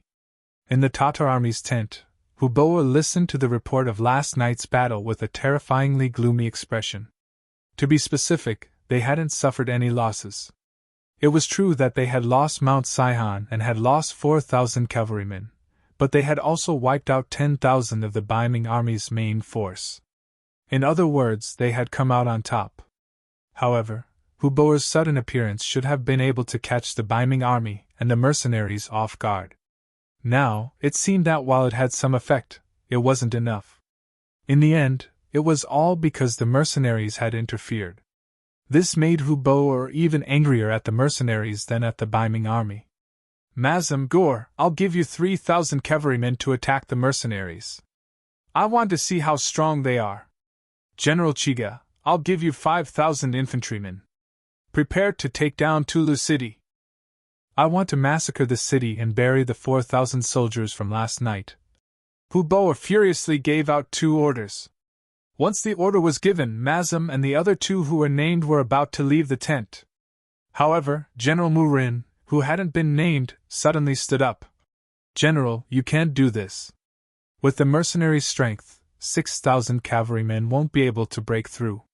If we send them out, we'll suffer even greater losses. Mu Rin had told Hu Bo about the mercenaries' strength on the way here. He had thought that both sides would listen to his advice and be more careful when facing the mercenaries in the future. However, it seemed that they hadn't taken his advice seriously. Do not shake the soldiers' morale. Generals, why aren't you going to do as I say? Hu Bo was clearly furious. He glared at Mu Rin, as if saying that he would kill him if he dared to shake the soldiers' morale. In the end, Mu Rin didn't dare to say anything and stepped back. Since the general had given his orders and was angry, the others naturally didn't dare to disobey. 6,000 cavalrymen and 5,000 infantrymen left the camp and charged towards the north and west. CB had already arrived outside Toulouse city from Sihon Mountain and was warmly welcomed by Tiger's Mane. Haha, Deputy Commander, you've worked hard. The travel-worn CB hurriedly took a few steps forward and arrived in front of Hu Mang. He respectfully saluted. Commander, you're the one who's working hard. I'm just following your orders. Speaking of which, if they won the battle, most of the credit should go to the commander. CB's attitude was very good. Since he knew that he couldn't win, he might as well take a step back and keep a low profile. Whether it was Tiger's Mane or the 6th young master, they all knew what he was doing. As expected, Tiger's Mane chuckled when he heard CB's words. In truth, with his position, he didn't care about military merits. The 6th young master trusted him more than anything else. However, CB's actions were also to show his authority, so he naturally wouldn't refuse. In return, he enthusiastically pulled CB's hand and led him to the central tent. The other captains of the other teams followed closely behind him. Previously, it was the battle at Guangwu town. Now, it was the battle at Sihon Mountain. They no longer felt jealous of this newly promoted deputy commander. After all, people would only compare themselves to people of similar strength. However, for someone who was already far ahead of them, it was better to put away such thoughts. The officers of the new army strode into the tent. The moment they entered, they saw a sand table that had been set up at the last minute. It recorded the comparison of the military strength of both sides and the way they were arranged. Tiger's Mane learned this from Yang Qindong. He wasn't the only one who had such a simple sand table in every regiment commander's tent. It was to help them understand the situation on the battlefield better. Everyone followed Tiger's Mane to the sand table. After looking at it, they started to think seriously. About 7 minutes later, he smiled and nodded. The commander's arrangement is already the best. Saying these words proved that he had no other opinions. Tiger's Mane chuckled and said, Deputy Commander, you must have had a hard journey. Why don't you go back to the tent and have a good rest? There's no need. I've already rested on my horse on the way here. CB shook his head and refused. It was true that he had made a military contribution, but this didn't mean that he had any special privileges. Especially in front of Tiger's Mane, he was a junior. Fine. Since Deputy Commander is concerned about military affairs, then let's discuss how to attack the Tatar army. Tiger's Mane nodded. He was just being polite. Now that the small talk was over, it was time to talk about business. Without waiting for the officers to express their opinions on the current situation, the Scout Battalion Commander Ding Shan had already entered the tent. He saluted Tiger's Mane and said, Commander, the Tatar army has moved. There are 3,000 cavalry coming towards our camp from the left and right. You're so petty. When he heard that there were only 6,000 cavalry coming, Tiger's Mane didn't panic at all. Instead, he was somewhat dissatisfied. It was clear that he felt that the Tatar army didn't send enough cavalry. Hearing this, the other officers also burst into laughter. After laughing, Tiger's mane put away his casual attitude, and his expression became more serious. The sixth young master once said that we have to pay attention to the enemy in terms of tactics and look down on the enemy in terms of strategy. Therefore, even if we have the confidence that we will win, we can't be arrogant, and we can't be careless. Yes. When the officers heard that it was the sixth young master's order, they all replied seriously. Good. Since the enemy is coming, of course we have to beat them back. Deputy Commander, do you have any thoughts? Tiger's mane asked out of respect. No. We will listen to Commander's orders. Other than that, there was nothing else to say. Last night when they were marching, he had said all his thoughts and Tiger's mane had also agreed. Now, they just had to follow the plan.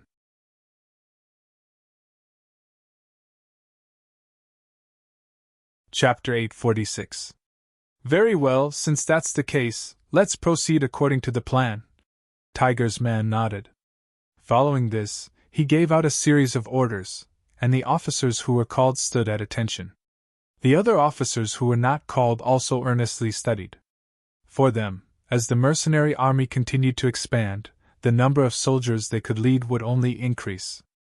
The military ranks on their shoulders would also increase, and the number of pentagonal beans would also increase.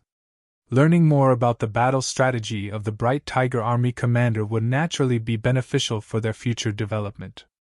On the battlefield, Gaylor and Mazam each led 3,000 cavalrymen towards the mercenary camp. Although Hubo had rejected Mu Ren's suggestion to fight cautiously, the two generals knew that the mercenary army was not to be trifled with. This time, he had to be extremely careful in order to make an enemy out of him. In actuality, from the fact that they had only sent 3,000 cavalrymen each, it was clear that they were testing the mercenary army. Otherwise, Huboa would have sent at least 10,000 cavalrymen. Because it was just a test, the two generals did not charge forward. Instead, they slowly approached, wanting to see how the mercenary army would react to their arrival. Under their watchful eyes, the mercenary camp quickly reacted. Groups of mighty and majestic cavalrymen appeared and walked out of the camp in an endless stream. It was too much for the eyes to take in, and it felt like there was no end to them. However, this feeling quickly disappeared because the cavalrymen had already blocked their vision, making it impossible for the two generals to see what was going on within the mercenary army. General Gaylor lightly sighed. The mercenary army's tricks made him feel a sense of helplessness. On the other hand, Mazam glared at the mercenary army with a look of hatred. It was because of the mercenary army's shameless sneak attack last night that not only had he lost his base at Mount Sion, but his assets had also been stolen. Even his deputy General Bora had died. Because of this, he was furious, and he wanted to deal a heavy blow to the mercenary army to take revenge for his brothers and vent his anger. As they advanced, the distance between the two sides became closer and closer. When they were 4 li away, they were already within range of the cavalrymen. However, the mercenary army was still in formation and did not seem to have any intention of charging. Humph! It's just a bluff. Seeing that the mercenaries were not moving at all, either charging forward nor retreating, Mazam, who was furious, decided to charge forward and try it out. He wanted to see how strong the other party was. Men, attack! Once the order was given, the 3,000 Tatar cavalrymen moved. Their horses galloped and kicked up clouds of dust on the ground as they charged toward the mercenary cavalrymen. When Gore saw that Majamu had taken the initiative to charge without even greeting anyone, his eyes darkened. At this moment, a deputy general at the side asked, "General, should we also launch an attack together?" "Let's wait and see," Gore said calmly. This was his first time fighting with the mercenaries, and he wanted to learn more about them. The left wing did not move. Only Mazam's army rushed out. However, he did not seem to be afraid. There was only the word kill in his eyes. Although there were quite a number of cavalrymen, there was no fear in his eyes. On the battlefield, one could win against many with a few. Perhaps it would happen to him one day. The Tatar cavalrymen were getting closer and closer.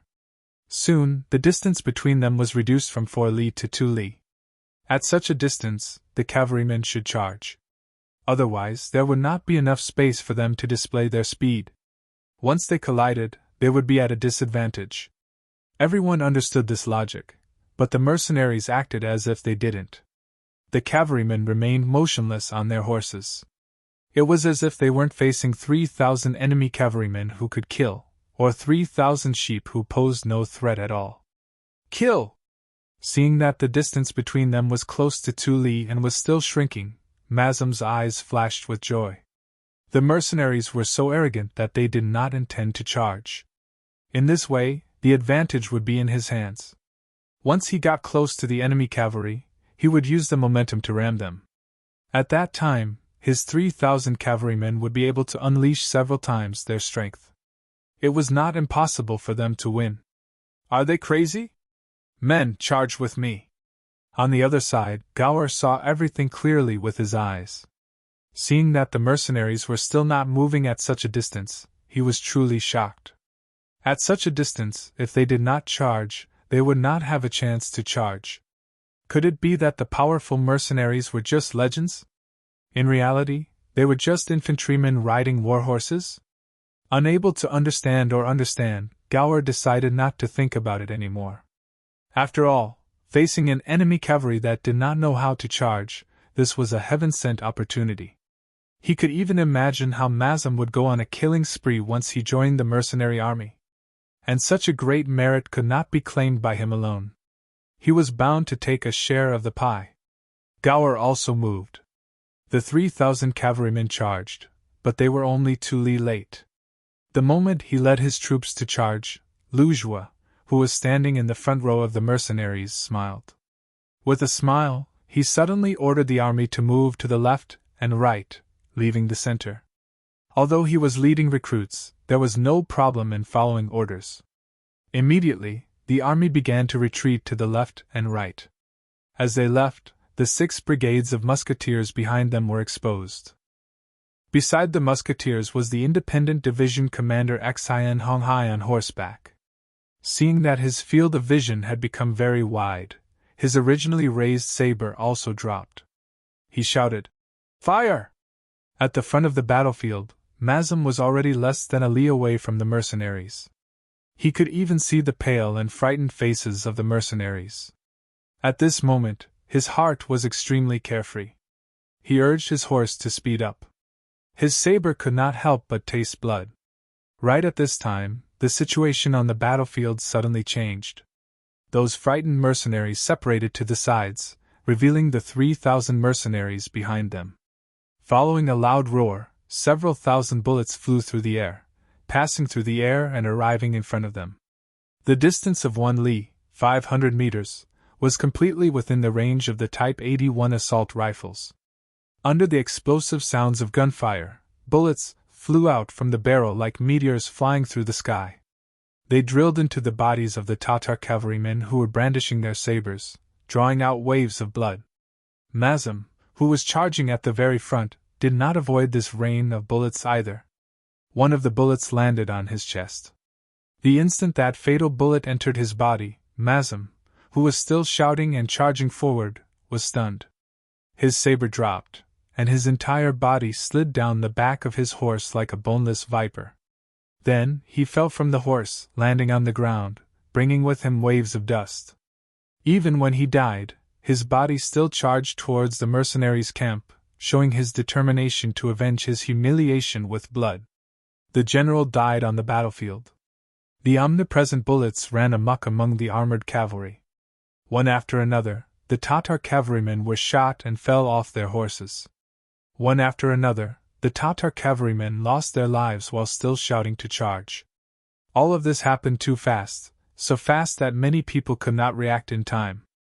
As the cavalrymen at the very front fell off their horses and died one by one, the Tatar cavalrymen behind them finally felt fear. They did not even have the chance to fight with the enemy and were about to be shot to death. No one wanted to see this kind of scene, and no one was willing to encounter it. "Quick, quick, retreat, retreat!" They knew that rushing forward would only lead to their own deaths. More and more Tatar cavalrymen reined in their horses, turned their horses around, and began to run back the way they came. There were some brave warriors among these Tatar cavalrymen. They were not as afraid of death as ordinary people, but this kind of unequal slaughter, this kind of aggrieved death, was definitely not what they wanted in their hearts. So at this moment, they would rather be a coward and turn around to escape than to show their courage and charge forward half a step. As if they had expected them to do this, the cavalry of the recruit division at the front once again opened up a path. The head of the light cavalry regiment, Ma Xiangshan, shouted, "Comrades, charge with me!" The light cavalry regiment moved.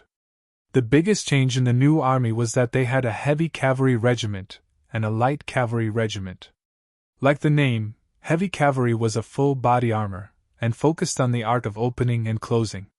They were like a flood of steel rushing into the enemy formation to kill the enemy. The light cavalry was a light military uniform, focused on flexibility and speed. They did not have much other equipment on them except for the necessary sabers and crossbows. What they wanted was to use the lightest equipment to chase down the enemy cavalry with the fastest speed. When the light cavalry regiment moved, it represented the start of the chase.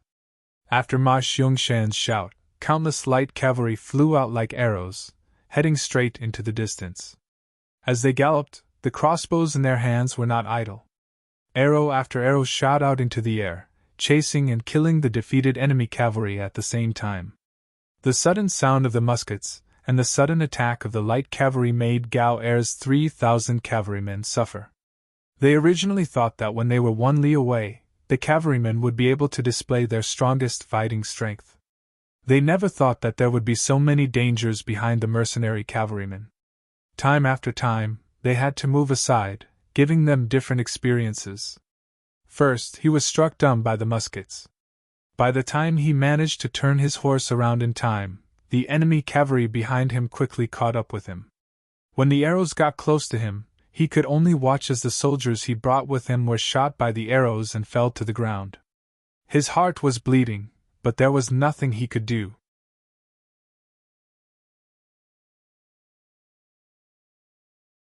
Chapter 847.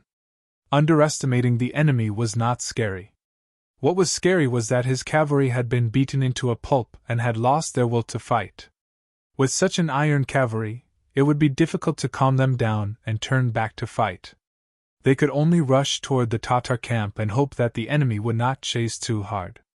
As expected, the light cavalry did not chase too far and stopped after 6 miles.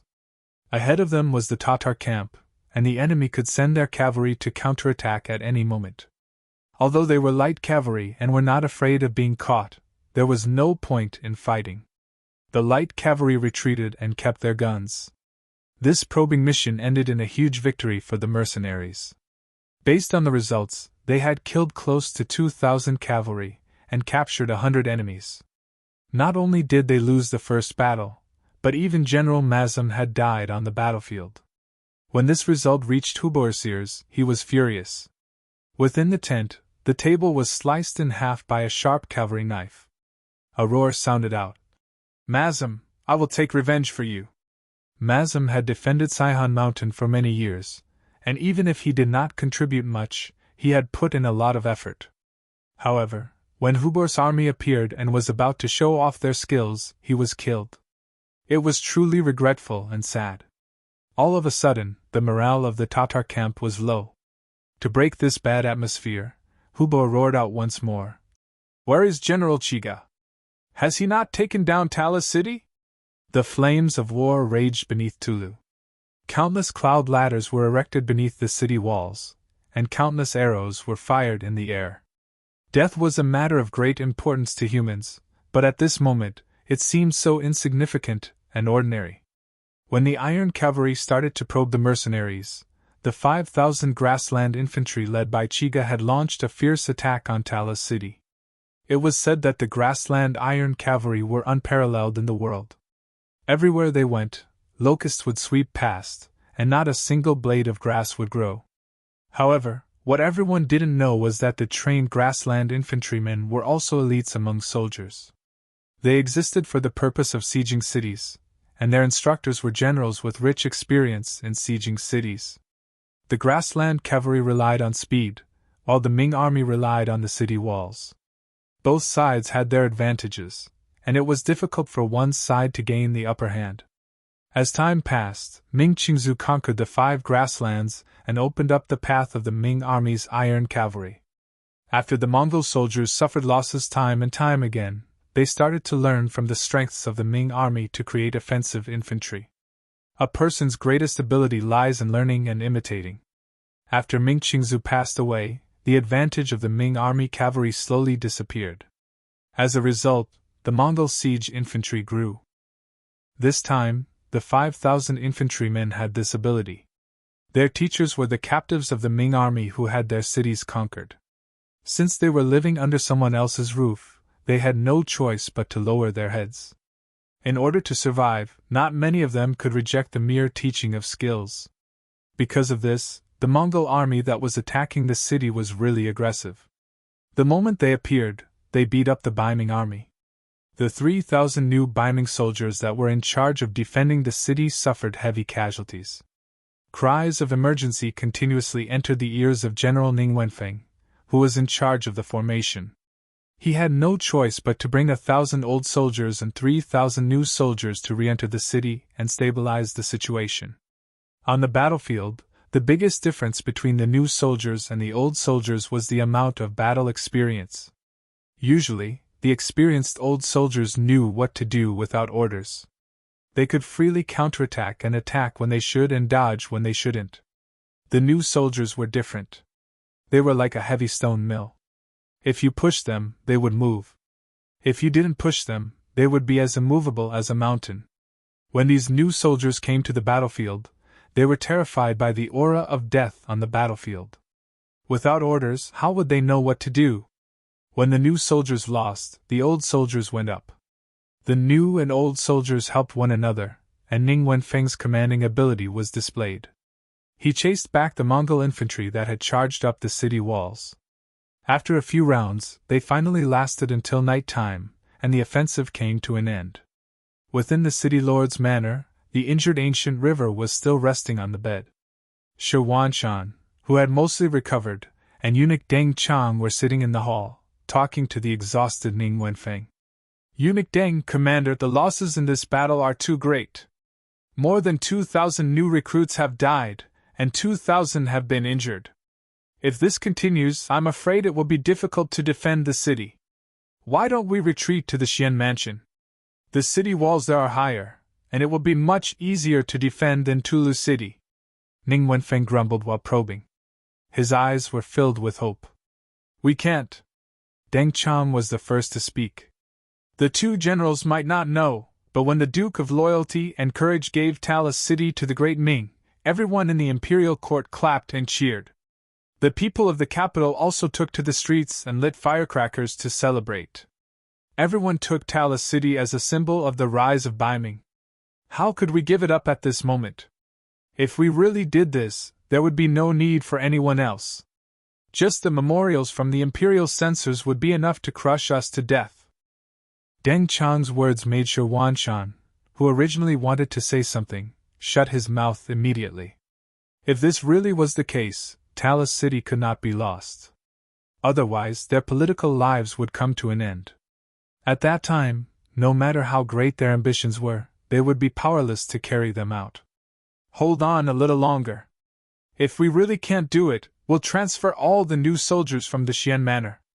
As long as we take the stance of defending to the death, no matter how fierce the Tatar army is, they will know the difficulties and retreat. Shi Wanshan thought that there was still a strong mercenary army outside the city, and his heart was a lot more comforted. Ning Wenfeng was just probing, and since there was no other way, he didn't consider it. As for transferring soldiers from the Xian Manor, after a moment of hesitation, he said, "Perhaps this is the only way. Otherwise, the 2,000 some veterans and 5,000 new soldiers in the city won't be able to last for very long. Fine, then we'll transfer soldiers from the Xian Manor. First, we'll transfer 500 veterans and 10,000 new soldiers." Deng Chang finally made the decision. At this point, there were only 500 veterans and 10,000 new soldiers left in the Xian Manor. This would be their final strength. They had exerted great strength, suffered great losses, and gained nothing in the end. They still had to bitterly defend Talis City, to the extent that they had almost used up all the veterans. It had to be said that this time, they had really made a loss. This result left Shi Huanshan and the other two speechless for a long time. They didn't even seem to have the mood to talk. In comparison, the atmosphere in the Tatar army camp was much better than it was in the afternoon. Chiga had already reported the casualties. During the attack during the day, more than 1,000 soldiers had died and more than 1,000 were injured. They only needed to rest for a night, and more than half of them could still participate the next day. In comparison, Ming's defenders had suffered more than 4,000 casualties, which was twice the number of their own side. Everyone knew that during a siege, the attacking side would often be at a disadvantage. Generally speaking, to siege a city, one had to have at least 3 times the strength of the enemy. This time, the results were the exact opposite. The losses of the defenders were more than double that of the attackers. Even if they didn't take down the city, it was still a great victory. Hu Boer's expression was much better, and he encouraged Chiga. He said that they would continue to attack the city tomorrow and try to take down Talis City, as well as find a place for the army to settle down. Chiga naturally nodded towards his words. Compared to ordering the Ming army to continue attacking, Hu Boer's attitude towards the mercenaries was something that Hu Bo could not grasp. Today's battle had given him a deeper understanding of the strength of the mercenaries. While he regretted not listening to Mu Ren's advice, he also decided to listen to his advice, which was to defend and not go out. They would wait until they took down Talis City and found a place to settle down before slowly making their next move. However, in order to prevent what happened during the day from happening again, Hu Bo called over another general, Hu Lin, and told him to prevent the mercenaries from sneaking into the camp before going to sleep. The truth proved that Hu Bo's worries were unnecessary. The mercenaries who had won during the day were sleeping peacefully in their own rooms. To them, the battle during the day was unavoidable, and it was a test between both sides. Even if it did not happen today, it would happen tomorrow. Once the test was over and they knew that they were not to be messed with, the Tatar army would be much more obedient. That way, the mercenaries would be able to sleep peacefully. Of course, there were still soldiers on duty at night. It was better to be safe than sorry. As the sun rose, a new day arrived, and Tiger's Man held a meeting. The various divisions and regiment commanders all came out to request for battle. In response, Tiger's Man did not say anything, and he only laughed at the vice commander beside him. Shibi also smiled and said, "Today, the army will rest and clean up the camp. If there is time, the various divisions and regiments can train on their own. They would not initiate an attack." This was the result of the discussion between Tiger's Man and Shibi last night. Now was not the time to fight one-on-one, and it was either you die or I die. Since there were 3 sides, if it was possible, it would be much better to just sit back and watch the tigers fight. Sitting back and watching the Ming army and the Tatar army wear each other down, what was wrong with that? Shibi's words represented the intentions of the new army, and the other regiments and regiment commanders all left angrily and did their own things. Tiger's Man also informed the 6th young master of his and Shibi's decision, and they just sat back and watched the situation unfold. In the Tatar army camp, the scouts spread out for 8 miles and only stopped when they saw that they were about to reach the mercenary camp. Then, they attacked Toulouse city with all their strength, as if they would not stop until they had taken down the city. In response, the Ming army chose to defend the city with all their strength. Commander Shi Huanshan personally went up to the city tower and took the place of Commander Ning Wenfeng to defend the city, blocking the Tatar army's fierce attacks on the city again and again. In just one day, both sides had suffered considerable losses. Fortunately, on that night, 500 veterans and 10,000 new soldiers came to help, temporarily stabilizing the situation. Otherwise, it would have been extremely difficult to defend the city the next day. In the beginning city, Yang Qinong only glanced at the telegram sent by Tiger's Man and put it aside. The new army had Tiger's Man, who had gradually calmed down, and was led by Shibi, so he did not have to worry about anything. His gaze was more focused on the construction of the beginning city, and he made some very constructive suggestions.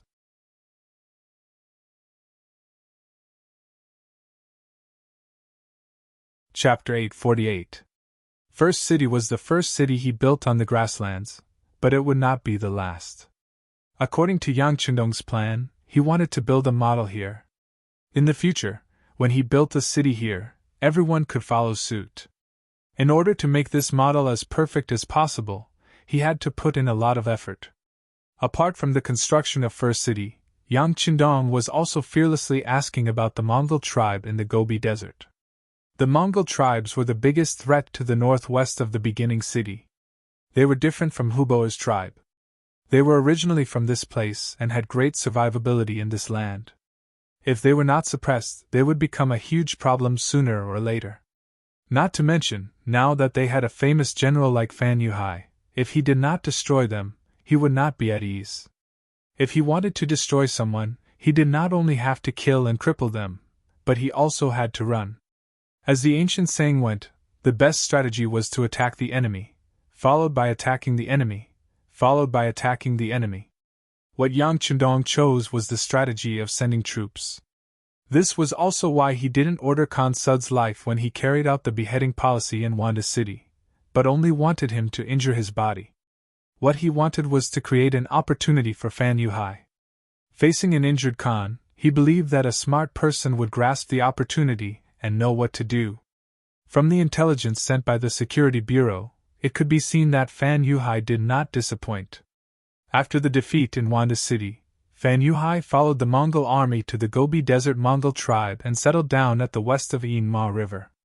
The injured Sud Khagan, in order to stabilize the situation, temporarily handed over the military power to Fan Yuhai. This was to prevent the mercenaries from chasing after them. But as the days passed, the mercenaries didn't appear. While Sudra Khan heaved a sigh of relief, he became nervous at the same time. This was because he suddenly realized that the bodyguards around him had all been replaced. The people who used to follow him were also gone. Instead, they were replaced by unfamiliar faces. After asking, he found out that these people were Fan Yuhai's trusted aides. He was the one who gave the order to change the guard. Using the reason of ensuring Khan's absolute safety on the surface, Khan was completely protected and isolated, but in reality, it was nothing more than house arrest. Fan Yuhai was an ambitious man. Yang Chendong had known this for a long time, so he gave him an opportunity. Sure enough, Fan Yuhai grabbed it and put Suda under house arrest, using him as a hostage to command his vassals. However, this was just the beginning of the house arrest. There were still too many people who did not understand. However, Yang Chendong knew in his heart that this matter would be exposed one day. Even if it was him, he had already arranged for Director Feng Liang to spread the news. It would not be long before there would be internal strife. He wanted to see how this famous general would decide. Below the city of Teru, the war was still raging. After suffering a loss in the first battle, the Tatar army and the new mercenary army seemed to have reached some kind of tacit understanding. The two sides did not fight and only faced each other. Speaking of which, both sides were afraid. The Tatar army was afraid of the muskets of the new mercenary army and did not dare to charge rashly. The new mercenary army was afraid of the enemy's cavalry, which numbered nearly 40,000. If a real battle broke out, the muskets' power would be limited. Once the two sides fought, both sides would be injured. This was not what they wanted. It was precisely because of these misgivings that both sides settled down. As a result, the Ming army had a hard time defending the city. When the Tatar army focused all of their energy and spearhead on Tulu city, the pressure on Shi Huanshan multiplied and he was in an abyss of suffering every day. Previously, when the Tatar army attacked the city, they only used infantry. These well-trained siege soldiers were already a headache for the Ming army. However, when the mercenaries and the Tatar army were in a stalemate and neither side had the intention to send out troops, the Tatar cavalry also came into play. They arrived at the city walls and continuously shot arrows at the buildings, killing a large number of northern Ming recruits who did not have much combat experience. Teru, which was already in a precarious situation, was in even more danger. The number of casualties was constantly rising.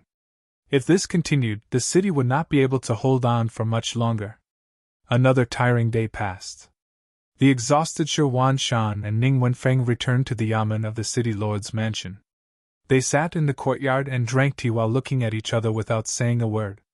Guardian eunuch Deng Chan had already returned to the Xian mansion. He even brought back the commander Gu Feng.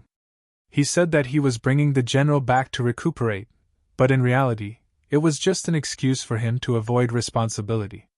As long as he wasn't in the city, once Talis City fell, this responsibility wouldn't have much to do with him. At that time, with Gu He, this general, in his hands, the safety of the Xian manor would be guaranteed. What a wonderful plan! I said that we shouldn't have taken terror. This city is extremely important, but its walls aren't that high. We're just asking for trouble. The emotionless Ning Wenfeng finally couldn't hold back any longer and slapped the stone table in the courtyard. After several days of bitter fighting, even the most even-tempered person would have been worn in. How could Ning Wenfeng's reaction not be exactly what Shi Huanshan had been thinking? But he was keenly aware that there was no way out of this situation. He had sent a messenger 800 li to the capital to ask a few officials who were on good terms with him. All of their answers were basically the same. The imperial court viewed this battle with great importance, and if they lost, an imperial edict condemning them would immediately be issued. When that time came, they would be guilty of biming. Shi Huanshan, who had worked so hard to get to this day and had even been a bandit, naturally didn't want to lose everything. What he needed to do was think of a way to protect Terra. Suppressing his anger, Shi Huanshan asked, Wenfeng, what do you think if we kill our way out and send someone to ask for reinforcements from the mercenaries? Ask for reinforcements? Ning Wenfeng raised his head and looked at the hopeful Shi Huanshan. He shook his head and said, Commander, it's not that I want to discourage you, but if you were a mercenary, would you intervene at this time? This? Shi Huanshan was speechless. He knew that his suggestion just now was somewhat idiotic, but he really couldn't think of a better idea. Behind them was the Xian residence, which also lacked soldiers. They might have the strength to defend the city, but they definitely didn't have the strength to send reinforcements. As for the imperial court, although he had sent several emergency letters, they had all been like stones sinking into the sea. It was obvious that the imperial court wouldn't send any reinforcements for the time being. After thinking about it, there seemed to be no other option besides the mercenaries before him. This was a method that couldn't be helped, but he hadn't expected Ning Wenfeng to reject it so quickly. Sitting across from him, Ning Wenfeng understood Shi Huanshan's thoughts, but he still couldn't help but say, Commander, there's no need for this idea. Right now, the mercenaries are probably looking forward to us and the Tatar army fighting until both sides are heavily wounded. Why would they intervene at this time? But once Talis City changes hands, one of their supply routes will be cut off. Will the loyal guild allow this to happen? Shi Huanshan still wanted to argue. So what if the supply route is cut off? Isn't there still the new Urgan-Dusi region? That was originally the loyal guild's backup plan. At least for this reason alone, we have to go against 40,000 elite cavalry. This is not a good deal. Ning Wenfeng shook his head. With such an attitude, such a decisive answer, Shi Huanshan was speechless. Perhaps he also had such thoughts in his heart, otherwise he would have sent someone to deliver a letter to the mercenaries. However, at the moment, he really couldn't find a solution other than this method. With a sigh, Shi Huanshan closed his mouth again. Only when he was drinking tea would he suddenly open his mouth, as if he had a grudge against the teacup and the tea leaves. Silence. Another silence, representing the bitterness and helplessness in the hearts of the two generals.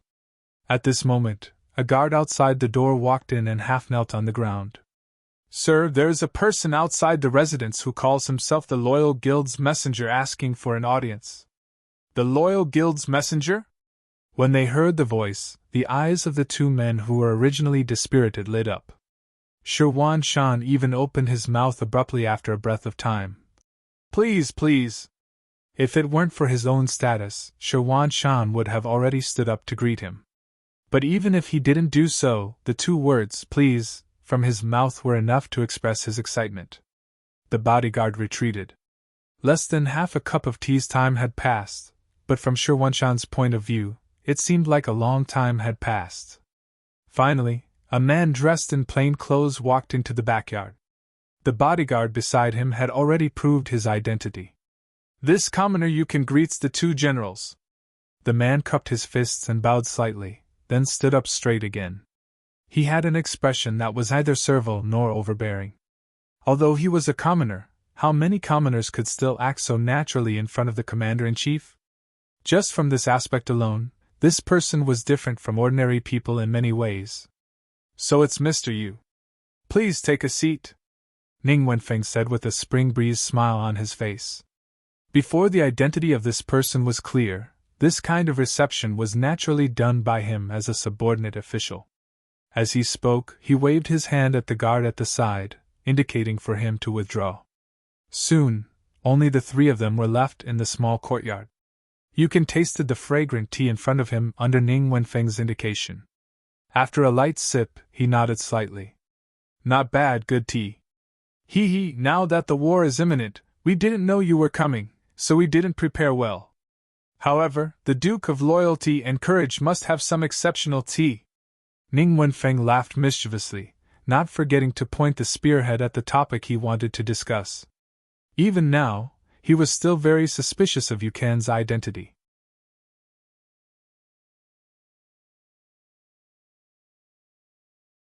Chapter 849. Talis City had long been sealed off. Even the Tatar cavalry couldn't charge in. How did this person appear here? It would be understandable if he was already in the city, but how did he get the latest instructions from the Duke of Loyalty? Could it be that Hai Dongqing had sent the message? But he didn't see any birds enter the city. How could he send the message? Both Ning Wenfeng and Shi Shan didn't know that there was a telegram in the world. Two people didn't need to meet at all. They could communicate with each other without being affected by distance. Naturally, Yukon had no obligation to tell them all this. He could even think of their doubts, but his duty wasn't to explain these things. He was just passing on a message. Yukon, the leader of the security bureau stationed in Talis City, was usually responsible for collecting information in the city and forwarding it to Director Feng Liang in First City on time. They thought that he would always be a dark worker, but today's telegram forced him to reveal his identity. The sixth young master had personally called and asked him to pass on a message to the city lord's office. They didn't dare disobey the sixth young master's orders. Thus, Yukon came, and he even appeared here openly. He knew that perhaps this was the only way to dispel the two generals' worries and complete the matter. Ning Wenfeng's words were clearly probing, but Yukon still replied with a chuckle. "What good tea does the Duke of Loyalty have? I didn't have the chance to drink it.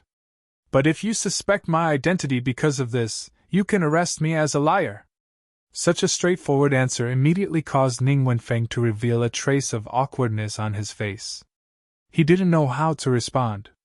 After all, there was no benefit in pretending to be someone from the Duke of Loyalty at this time. Shan, who had been impatient for a long time, saw that the conversation was about to reach an impasse. He finally said, "Mr. You said that you came on the orders of the Duke of Loyalty.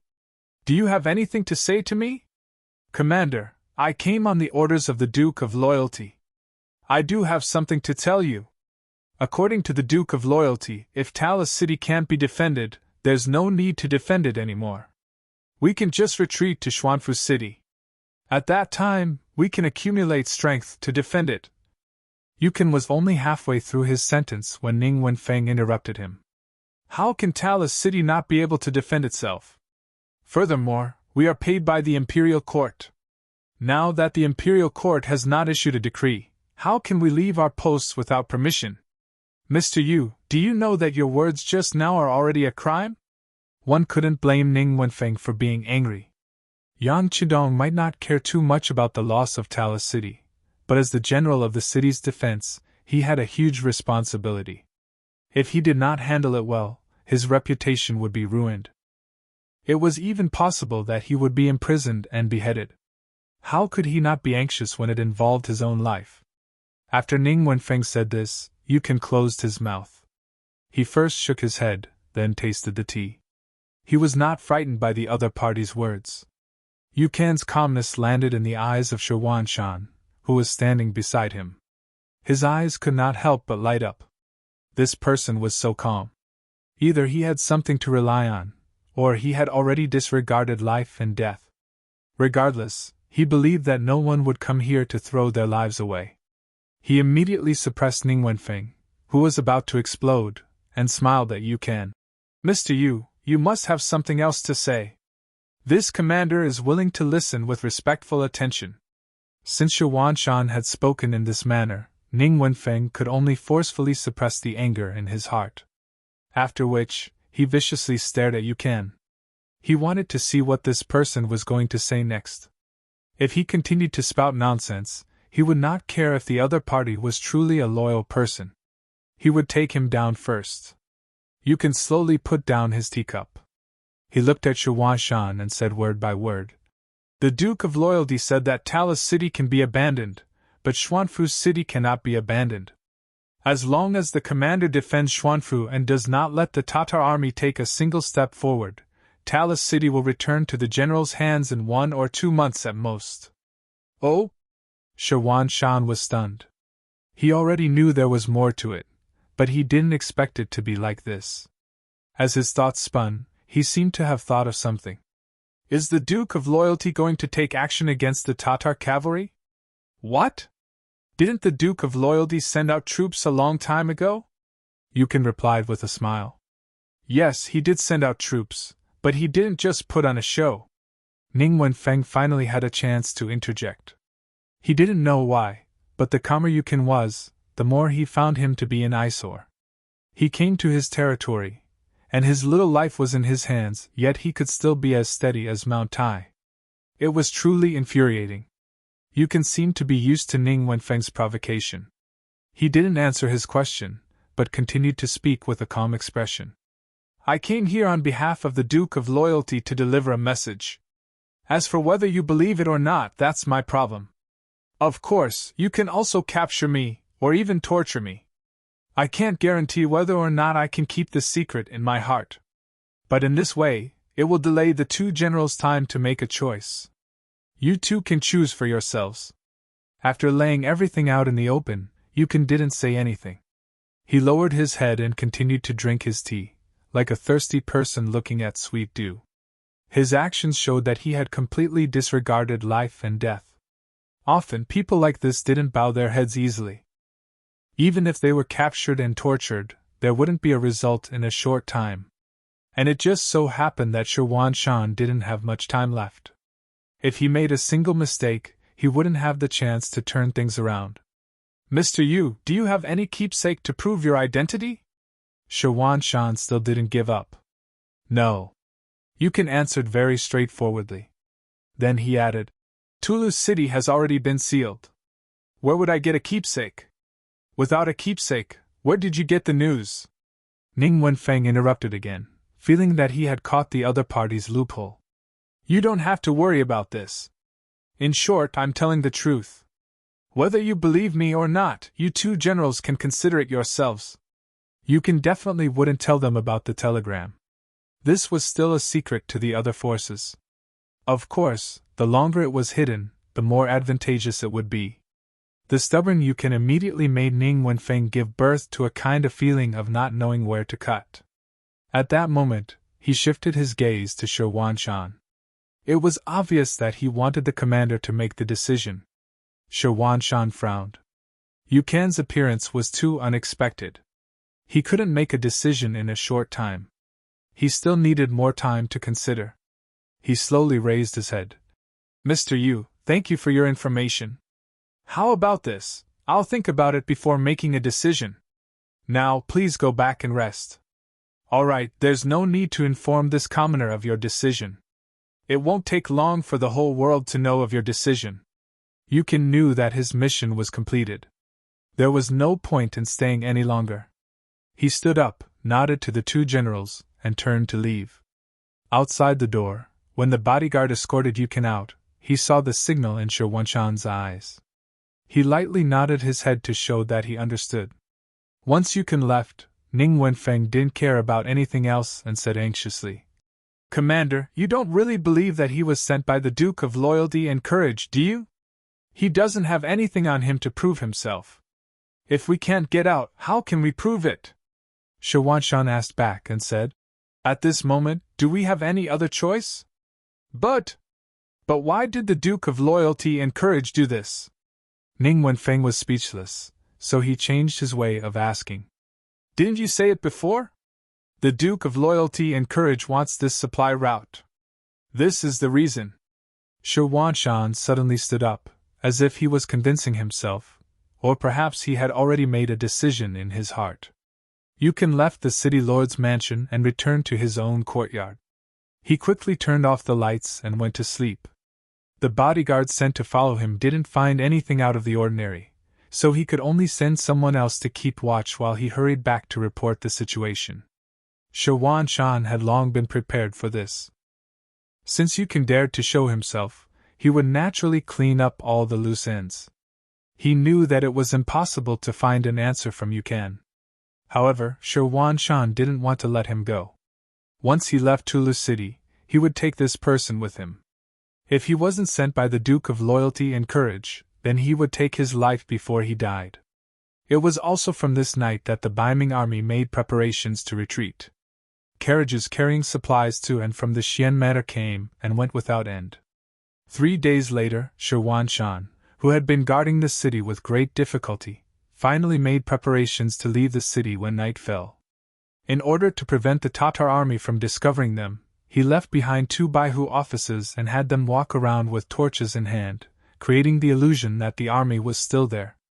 In the end, Shirwanshan decided to believe Yukon's words and withdraw from Tulu City.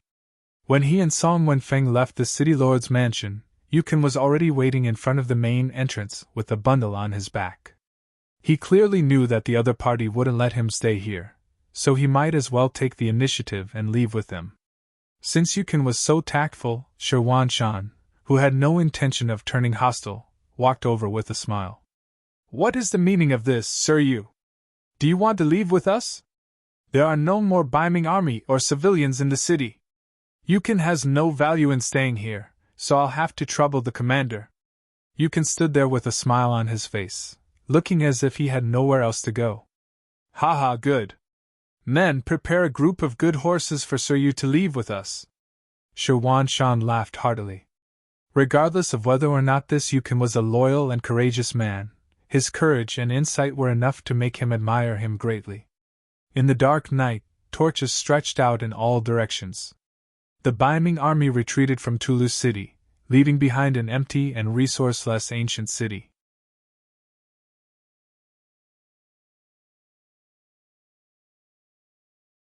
Chapter 850. The next day, when the sun rose, the 200 Baiming army quickly left. After breakfast, the Tatar army continued to attack the city. Only then did they discover that there was no resistance, and they were able to easily enter the city. News of the Baiming army's departure quickly reached Hu Boer's ears. "Baiming army has retreated. Haha, good news. Let's enter the city." Hu Boer was overjoyed. Although the northern Ming army suffered the most losses during the siege, it was still very uncomfortable for him. He suffered losses every day, and he still had to defend against the attacks of the mercenaries from 10 miles away. This kind of feeling was really uncomfortable. Now that he had a city to defend, he had something to rely on. Moreover, Tulu City was originally a city that was easy to defend and hard to attack. It was connected to a nearby mountain range, so he only needed to defend the Xuanfu Gate to the east and the Grassland Gate to the west. This allowed him to divert his forces to do what he wanted to do. The Tatar army smoothly entered the city and was prepared for a sneak attack from the mercenaries. However, the enemy did not seem to see them and allowed them to do as they pleased. When all of the Tatar soldiers entered the city, the mercenaries suddenly moved and set up camp 8 miles away from the western city gate. At this point, the situation of closing the door and beating the dogs had already taken shape. Not only that, they also cut off all communication between the Tatar army and the outside world. Only when the mercenaries set up their tents did Huboer, who was standing on top of the tower, feel that something was wrong. Previously, when he was outside the city, he could send troops to search for food and water. However, now that he was in the city, he had a place to stay, but everything else seemed to be a problem. When he thought of the Ming army's sudden retreat, especially when they did not see a single person or food after entering the city, he suddenly felt like he had been deceived. No, we can't be trapped in the city. We need a way out. Where is General Gar? I'll give you 5,000 cavalry. Kill your way out before the enemy has a stable footing. The other generals are on standby. Once the opportunity arises, we'll destroy the mercenaries. Huboer stood on the city wall and suddenly gave the order to attack. General Gower, who had just entered the city, had no choice but to get back on his horse after receiving his orders. He led the 5,000 cavalrymen straight to the mercenary camp outside the city. In the new army's barracks, as soon as the west gate of Tulu's city opened, the scout immediately reported to Tiger's Mane. Commander Hu laughed and looked at Deputy Commander Shibi. The enemy is here to die. Haha, that's right. Shibi also laughed loudly. Although he used to be a member of the Tatar army, he was just a pawn that could be sacrificed at any time. Now that he had received Yang Chendong's great kindness, he saw himself as a member of the mercenary army. When it was time to be ruthless, he would definitely not be careless. Outside Tulu, General Gar led 5,000 cavalrymen and rushed over with great momentum, but what awaited them was still a new division of recruits. In the previous battle, they didn't do anything. They only stood at the front as human shields. According to their commander, Ming, the new army should first train their courage so that they wouldn't be weak in the knees when they went on the battlefield to kill.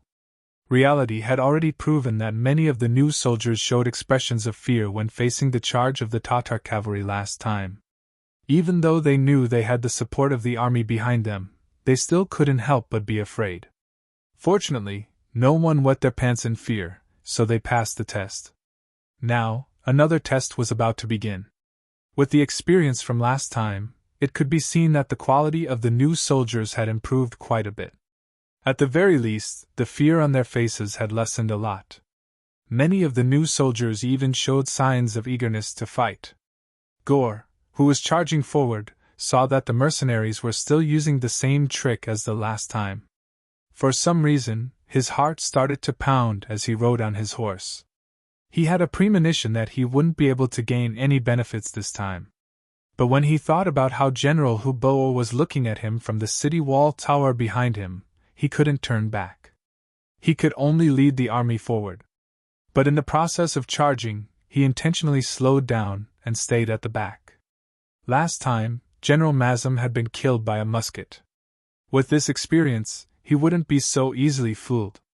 Gore's premonition was very accurate. When the Tatar cavalry was 1 li away from the mercenaries, the new division's cavalry once again retreated to the sides, revealing the musket-wielding soldiers of the 6th Battalion behind them. Then, the sound of gunfire rang out. One after another, the charging Tatar cavalry were shot off their horses.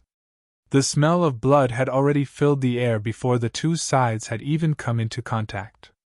This scene greatly slowed the charging Tatar cavalry. Kill! Ma Xiongxan, the commander of the light cavalry regiment, shouted again.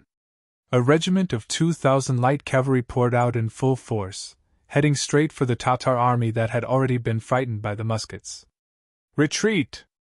Gaur, who was already at the rear, hurriedly shouted when he saw the same scene. He quickly reined in his horse and turned around, leading the army to retreat in a sorry state. In this battle, they had lost around 600 cavalry and had killed 0 enemies. On the tower of Talis City, Huboer saw everything with his eyes. He angrily turned around and left without saying a word. He couldn't blame Gar. He had listened to his orders and left the city. But falling down in the same place twice in a row wasn't a good feeling. It was as if he had swallowed a fly, causing him to burn with anger. Huboer couldn't vent his anger after occupying a dead city, so he ordered General Chiga to take his men out of East Gate Xian City. He wanted to continue the attack. Didn't the mercenaries want to cut off his supplies? All right then, I won't walk past you. I'll head towards the hinterland of northern Ming. After several days of siege, the Bai Ming army had suffered heavy losses. Chiga's infantry had also been wiped out. Of the original 10,000 infantry, only 2,000 were left. They couldn't take down a city like Xian City with just them. After receiving the order, he could only tell Hu Bo or the whole story. Afterwards, he gained the authority to command 10,000 cavalry and confidently left the city. However, what Chiga did not know was that within the Xian mansion, Shi Shan had already set up his stance. Relying on the sturdiness of the city walls and the fact that he had joined up with the troops guarding the Xian mansion, he was confident that he would not allow the Tatar army to take advantage of him. Talis City quieted down once more. Knowing that he couldn't do anything to the mercenaries, Hu Bo gave up on the idea. He only needed to wait for good news from General Chiga. At that time, he only needed to leave a portion of his men to defend Talis City. The mercenaries would be blocked outside, and he would be able to lead his army to do whatever he wanted in the hinterland of northern Ming. The mercenaries below the city tower were as calm as ever. The soldiers woke up on time and went out for exercises. They were as free as if they were in their own city. They were waiting for the sixth young master to give the order to attack. In the first city, young Qindong didn't give the order to attack. He was also waiting for Shi Shan and the Tatar army to both sides to suffer heavy losses. At that time, it would be time for him to send out his troops. While waiting, the Mongol tribes in the north of Mo Bay finally sent out good news. Fan Yuhai finally stopped waiting and revealed his devil's fangs. He used the excuse of marrying Tuaya as an excuse to replace Sud Khan. The Mongol camp in the north of Mo Bay was 100 miles west of the Yingma River. It was the end of spring and the beginning of summer. The grasslands were no longer covered in snow and desolation. Instead, it was filled with greenery.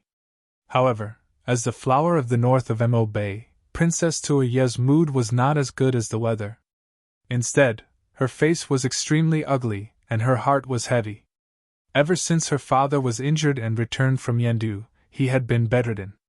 He stayed in a tent the size of a yurt, and rarely saw guests. Even as his daughter, she had only seen him 3 times. Moreover, 2 of the times she saw the unconscious Sud Khan. He only woke up once and said to her with a smile that he had already found her a satisfactory husband. That was the famous General Fan Yuhai. Although Fan Yuhai was only 30 years old, he was much older than Tuaya. Especially when he was usually silent, he always gave people a feeling that strangers shouldn't get close to him. He also gave people a feeling of liveliness, which made Tuaya very uncomfortable. She couldn't understand why her father would make such a decision. Before, they had agreed that her husband would only marry if she agreed. Only, it was a pity that Sud didn't give her any opportunity to speak. After he finished speaking, he used the excuse that he was tired and needed to rest to forcibly have Tuaya leave. Ever since she left the tent, Tuaya's face didn't smile again. Facing a man she didn't understand at all, yet he wanted to be her husband, and for a lifetime at that. She really couldn't accept this. However, she couldn't go against her father's orders, so she didn't know what to do either. She wanted to discuss this with others, but only then did she discover that the people she was familiar with were no longer by the side of the Khan's main tent. When the army retreated, Zamubala was killed by the mercenaries who stayed behind to cover the retreat. General Dai Song was ordered to train the tribe's younger generation, hoping that they would have the strength to fight again. General Baoyin, who had the best relationship with her, was ordered to recruit new soldiers from the tribe to replenish the military strength lost in the previous battle. For a time, there was actually no one she could use, no one she could talk to. At this moment, Tuaya felt helpless and lonely. Before Tuaya was born, Sud was already the leader of a large force. After that, he, who had the bloodline of the Golden family, called himself the Khan. In other words, from the moment she was born, she had a noble status. She stretched out her hand for clothes, opened her mouth for food, and rarely did anything go wrong. The only time he had been rejected was when he saw the white dragon horse by the stream and wanted to buy it, but he was rejected.